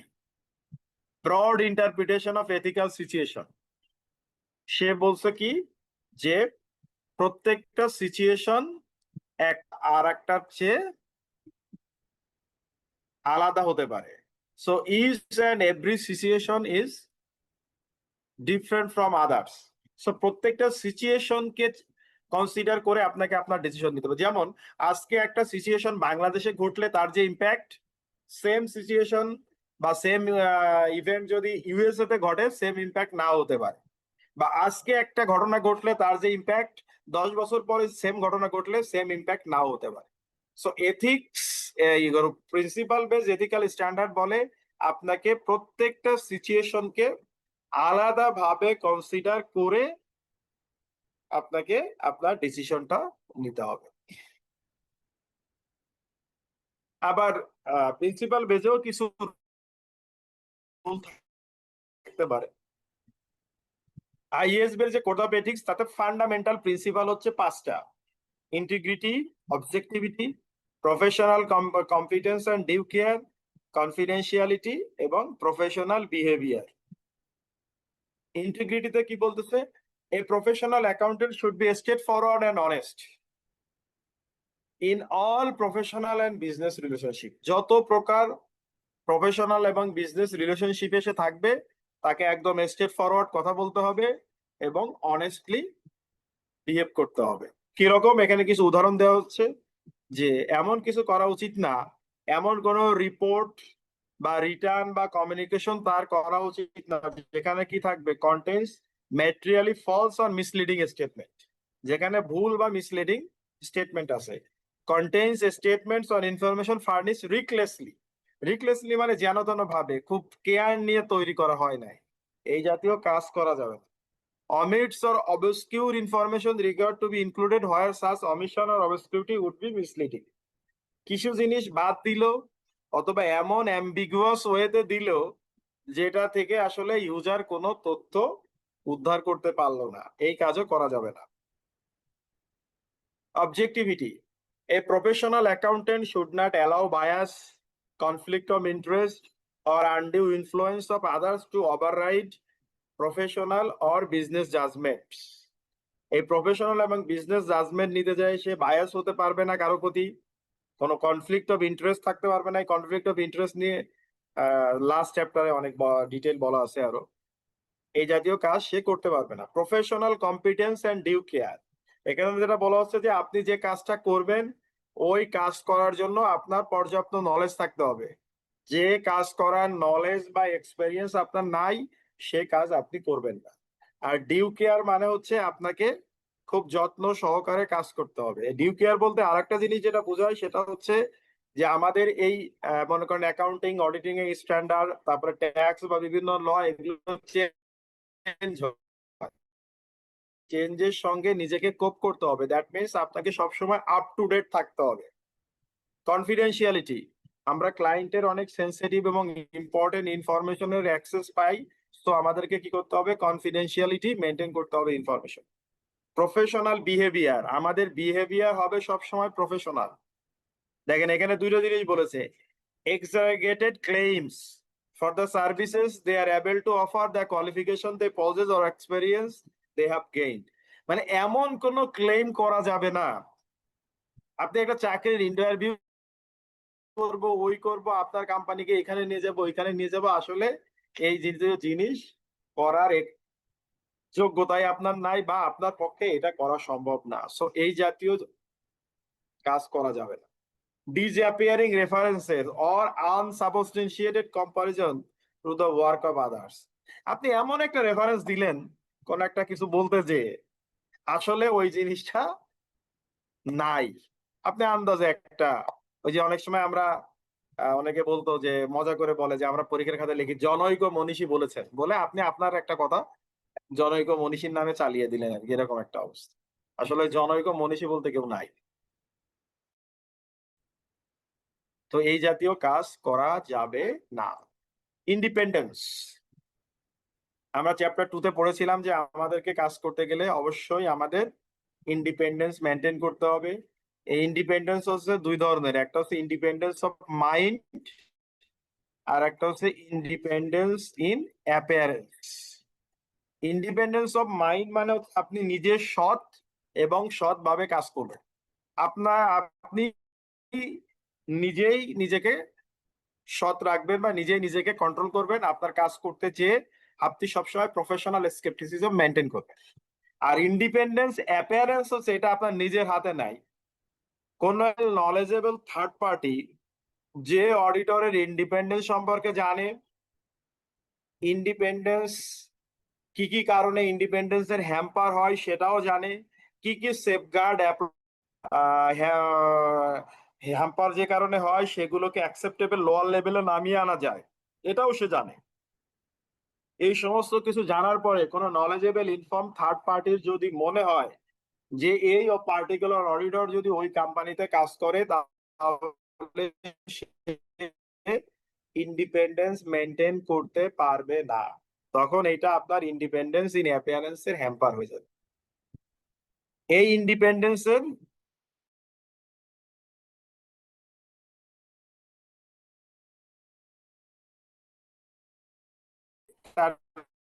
করা হয় যেটা হচ্ছে ম্যানেজমেন্ট থ্রেট। এই মিলায় টোটাল 6টা থ্রেট। প্রথম থ্রেট কি? Self interest threat. All farm face the self-interest threat and to lose a client may be painful. So self-interest threat means আপনার ফিনান্সিয়াল ইন্টারেস্ট আছে, যেমন আমরা প্রত্যেকটা ক্লায়েন্ট থেকে একটা সিএ ফার্ম ইন্টারেস্ট থ্রেট, মানে তাহলে কি হচ্ছে যে আপনাকে এমন কোন ক্লায়েন্ট করা যাবে না যে ক্লায়েন্টে আপনার এই সেলফ ইন্টারেস্ট বা ফিনান্সিয়াল ইন্টারেস্ট আছে। যেমন আমরা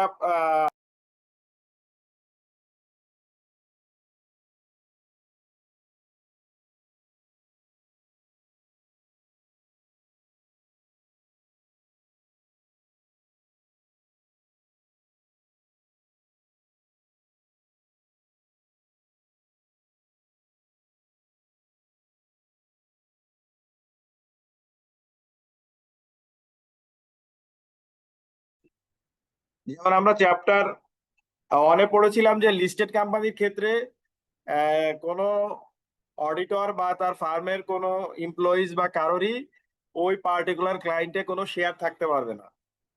যদি শেয়ার থাকে তাহলে সে ওই ক্লায়েন্টে অডিট করতে পারবে না। এই যে শেয়ার আছে এটা একটা financial interest. Self review threat হচ্ছে নিজের কাজ যদি আবার নিজেকে রিভিউ করতে হয়, এটা হচ্ছে সেলফ রিভিউ থ্রেট। এটা কিরকম?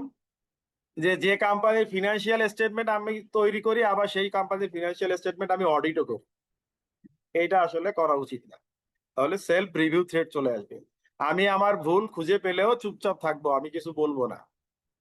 অ্যাডভোকেসি থ্রেট, যে ক্লায়েন্টকে অথবা আমি চাকরি করলে কোনো এমপ্লয়ারকে কোথাও প্রমোট করা, এই কাজ আমি করতে পারবো না। যেমন কি বলতেছে, for example promoting the client's position by dealing in its shares.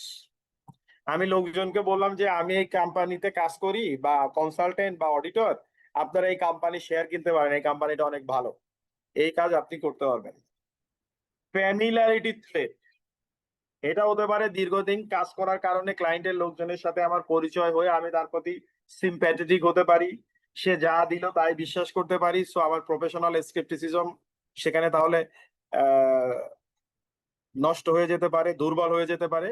অথবা আমি একটা ফার্মের পার্টনার, আমার কোনো রিলেটিভ আমার অডিট ক্লায়েন্টে হয়তো সিএফও বা একটা বড় পজিশনে চাকরি করে, এরকম হলে হয়ে যাবে ফ্যামিলিয়ারিটি থ্রেট। নেক্সট হচ্ছে ইন্টিমিডিয়েশন থ্রেট। ইন্টিমিডিয়েশন থ্রেট হচ্ছে ক্লায়েন্ট যদি কোনো কারণে আপনাকে অ্যাকচুয়াল যা পারসিভ কোনো থ্রেট করে। কিরকম? ক্লায়েন্ট বললো যে আপনি যদি কোয়ালিফাইড ওপিনিয়ন দেন তাহলে নেক্সট ইয়ার আপনাকে আর অডিটের কাজ দিব না।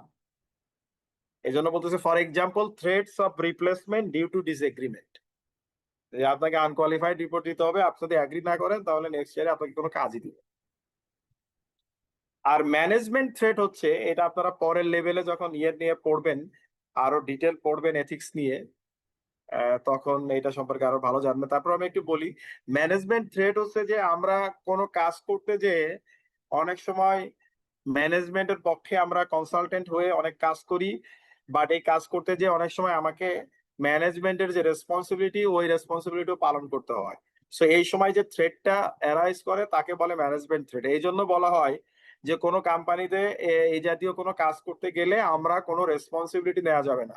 ম্যানেজমেন্টের কোনো সিনিয়র পার্সন থাকবে যে রেসপন্সিবিলিটি নিবে এবং ম্যানেজমেন্টের পক্ষ থেকে সাইন করবে। যেমন কোনো কোম্পানির আইটি সিস্টেম ডিজাইন এন্ড ইমপ্লিমেন্টেশনে হয়তো আমরা ক্লায়েন্টকে হেল্প করতে পারি। সো হেল্প করতে যেয়ে তাকে আমরা বিভিন্ন জিনিস দেখিয়ে বা বুঝিয়ে দিতে পারি, কিন্তু আলটিমেট কোনো ডিসিশন নেয়ার ব্যাপার থাকলে বা কোনো ক্রিটিক্যাল ডকুমেন্টের সিগনেচারের ব্যাপার থাকলে সেটা ক্লায়েন্টকে বলতে হবে যে ভাই আপনারা নিজেরাই এই ডিসিশনটা আপনাদেরকে নিতে হবে, আমরা গাইড করব, বাট নিতে হবে আপনাদের এবং সাইনও আপনাদের করতে হবে। এই যে 6টা থ্রেডের কথা বললাম, এইটাকে আমরা মিটিগেট করতে পারি 2টা সেফগার্ড দিয়ে। একটা হচ্ছে যে safeguard created by profession, legislation আর রেগুলেশন, আর একটা হচ্ছে safeguard in the work environment. তো প্রথমটা আমরা দেখি যে safeguard created by profession, legislation আর রেগুলেশন, এটা হচ্ছে বিভিন্ন এডুকেশনাল যে লেখাপড়ার মাধ্যমে তাদেরকে বিভিন্ন এথিক্যাল জ্ঞান আমরা দিতে পারি, তাদেরকে ট্রেনিং দিতে পারি, কাজ করতে যে এক্সপিরিয়েন্স হতে পারে। আপনারা যখন চার্টার্ড অ্যাকাউন্টেন্ট হবেন তখন আপনারা সিপিডি সেমিনারে যোগ দিবেন, বিভিন্ন যেটাকে আমরা বলি continuing professional development, corporate governance regulation, বিভিন্ন প্রফেশনাল স্ট্যান্ডার্ড। তার প্রফেশনাল লোকজনকে আমরা মনিটর করতে পারি, তাদের এগেইনস্টে যদি উল্টাপাল্টা করে ডিসিপ্লিনারি অ্যাকশন নিতে পারি, এক্সটার্নাল রিভিউ করতে পারি, যেমন আইসিবি রিভিউ করে, এফআরসি রিভিউ করে, এই কাজগুলো আমরা করতে পারি। আর একটা হচ্ছে safeguard in the work environment, additional মানে যে এনগেজমেন্ট পার্টনার থাকবে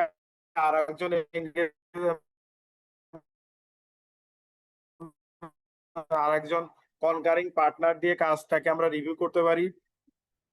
ইন্ডিপেন্ডেন্ট থার্ড বিভিন্ন ক্লায়েন্ট থেকে রোটেট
সরি বারবার কানেকশনে ঝামেলা করতেছে, আমরা অবশ্য শেষের দিকে চলে আসছি।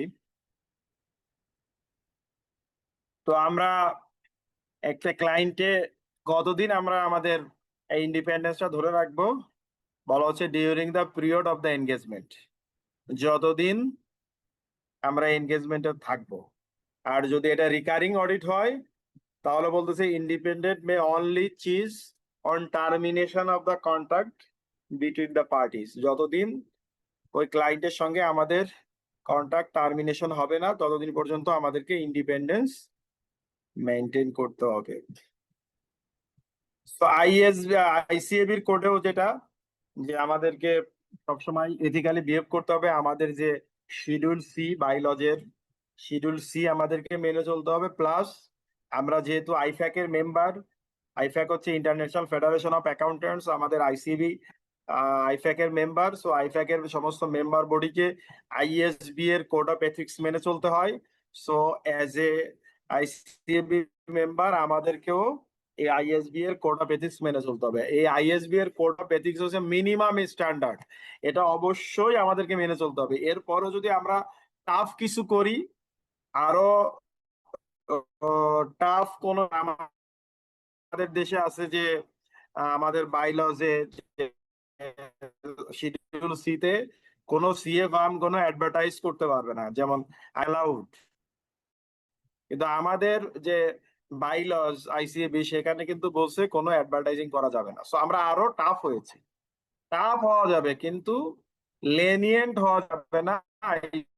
আইএসবি এর থেকে আপনাদের কোনো কোশ্চেন থাকলে করতে পারেন, জি না হলে স্যার, আমরা ক্লোজ করব। স্যার একটা কোশ্চেন ছিল। Hello,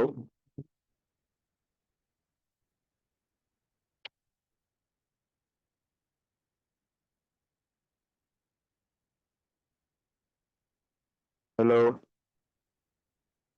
hello sir. স্যার আমার একটা কোশ্চেন ছিল স্যার।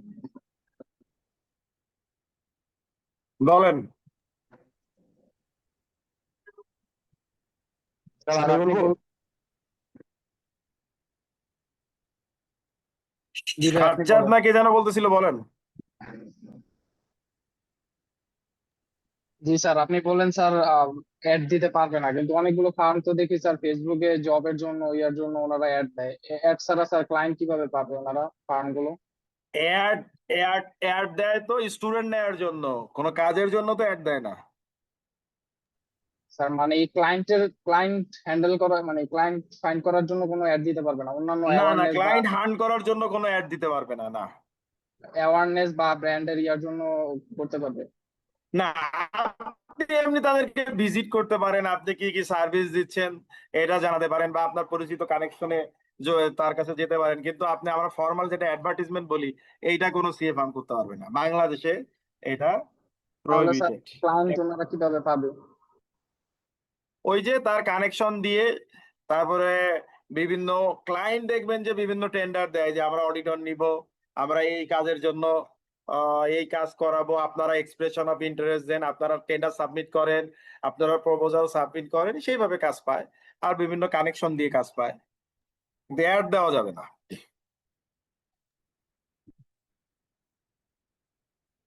আর কারো কোনো কোশ্চেন স্যার আছে? একটা কোশ্চেন ছিল, সেটা হচ্ছে স্যার বইতে আছে হ্যাঁ। যে the ICB code implements the IESBA codes, এটা এখানে হুম। ফলস দেখাচ্ছে। কিন্তু স্যার বই রিডিং এ আছে যে the ICB code implements the IESBA international code of ethics. তো স্যার এটা একটু বুঝতেছি না জিনিসটা। কোথায় ফলস দেওয়া আছে বুঝি নাই।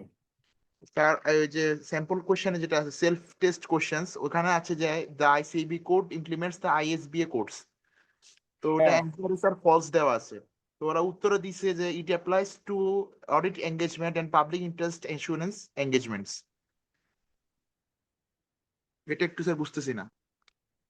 এইটা পেজটা দেখতে পারলে আমার ভালো হইতো।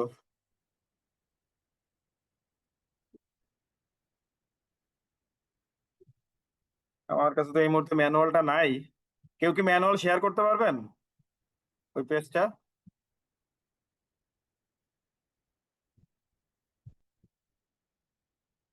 কেউ শেয়ার করতে পারলে আমি দেখতে পারতাম জিনিসটা। স্যার আমি চেষ্টা আজকে করতেছি। হোস্ট কে? এখন হোস্ট কে? সে তো শেয়ার করতে পারার কথা।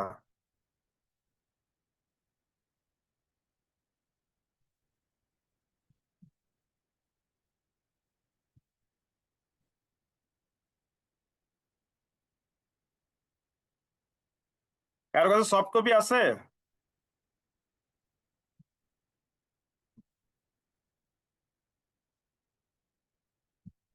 আচ্ছা, আপনি কোন এক সময় ছবি তুলে আমাকে পাঠাইন, দেখি, আমি দেখে হয়তো বলতে পারবো।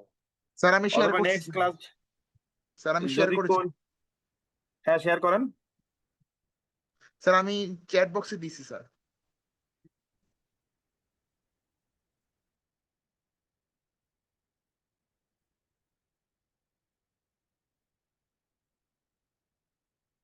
এটা কি লেটেস্ট ম্যানুয়াল? জি স্যার 2023।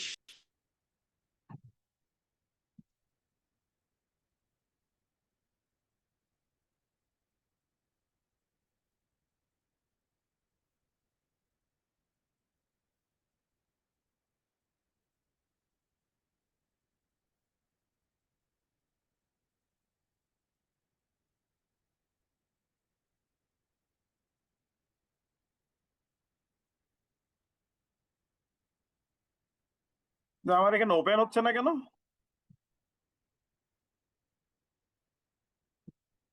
আচ্ছা, কত নাম্বার পেজ বলেন তো? স্যার আপনার মনে হয় ইন্টারনেট জনিত সমস্যা। বলছি কত নাম্বার পেজ? স্যার বলতেছি একটু বের করে নি স্যার।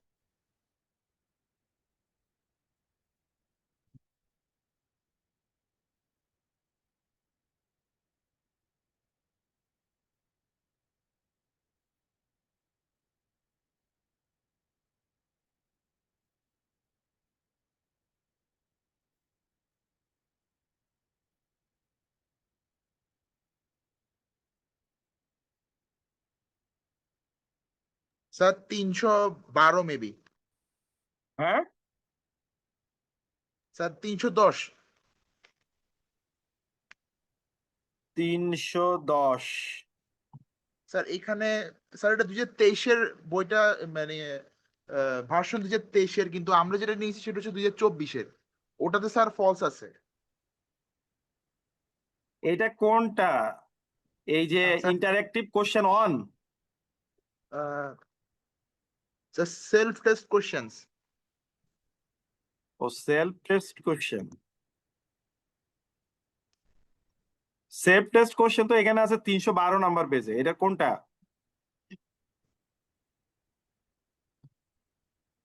সেলফ টেস্টের কোন কোশ্চেনটা? Sir the ICB code implements the IESBA codes, এটা। ও, the ICAB code implements the IESBA code, এটা 4 নাম্বার। জি স্যার।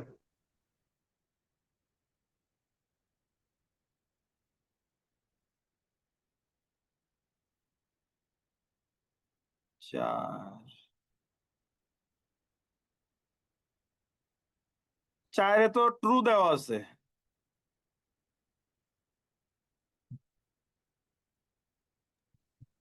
স্যার এখানে বইতে ফলস লেখা আছে যে it implies to the audit engagement and public interest assurance engagement. না, আপনি যেটা বললেন 4 নাম্বারে যে ICW code implements ICB IESB codes, তো আপনি আমার সাথে যেটা শেয়ার করেছেন আমি সেটার কথাই বলতেছি। 4 এর এতে বলা আছে ট্রু, বি তে আছে ফলস। এখানে উত্তরে তো 4 এর এই এই করা আছে ট্রু। তাহলে সমস্যা কি? আপনি যে সফট কপি শেয়ার করেছেন আমি সেটা থেকেই বলতেছি। জি স্যার। আমার বইতে একটু প্রবলেম আছে স্যার। এটা ট্রু। বুঝতে পারছি। জি হ্যাঁ, স্যার, জি স্যার জি স্যার এখন বুঝতে পারছি। আমার বইতে একটু প্রবলেম আছে স্যার, এটা যেটা নিয়েছি ম্যানুয়াল স্যার। আচ্ছা, ঠিক আছে। আর কার কোনো কোশ্চেন আছে?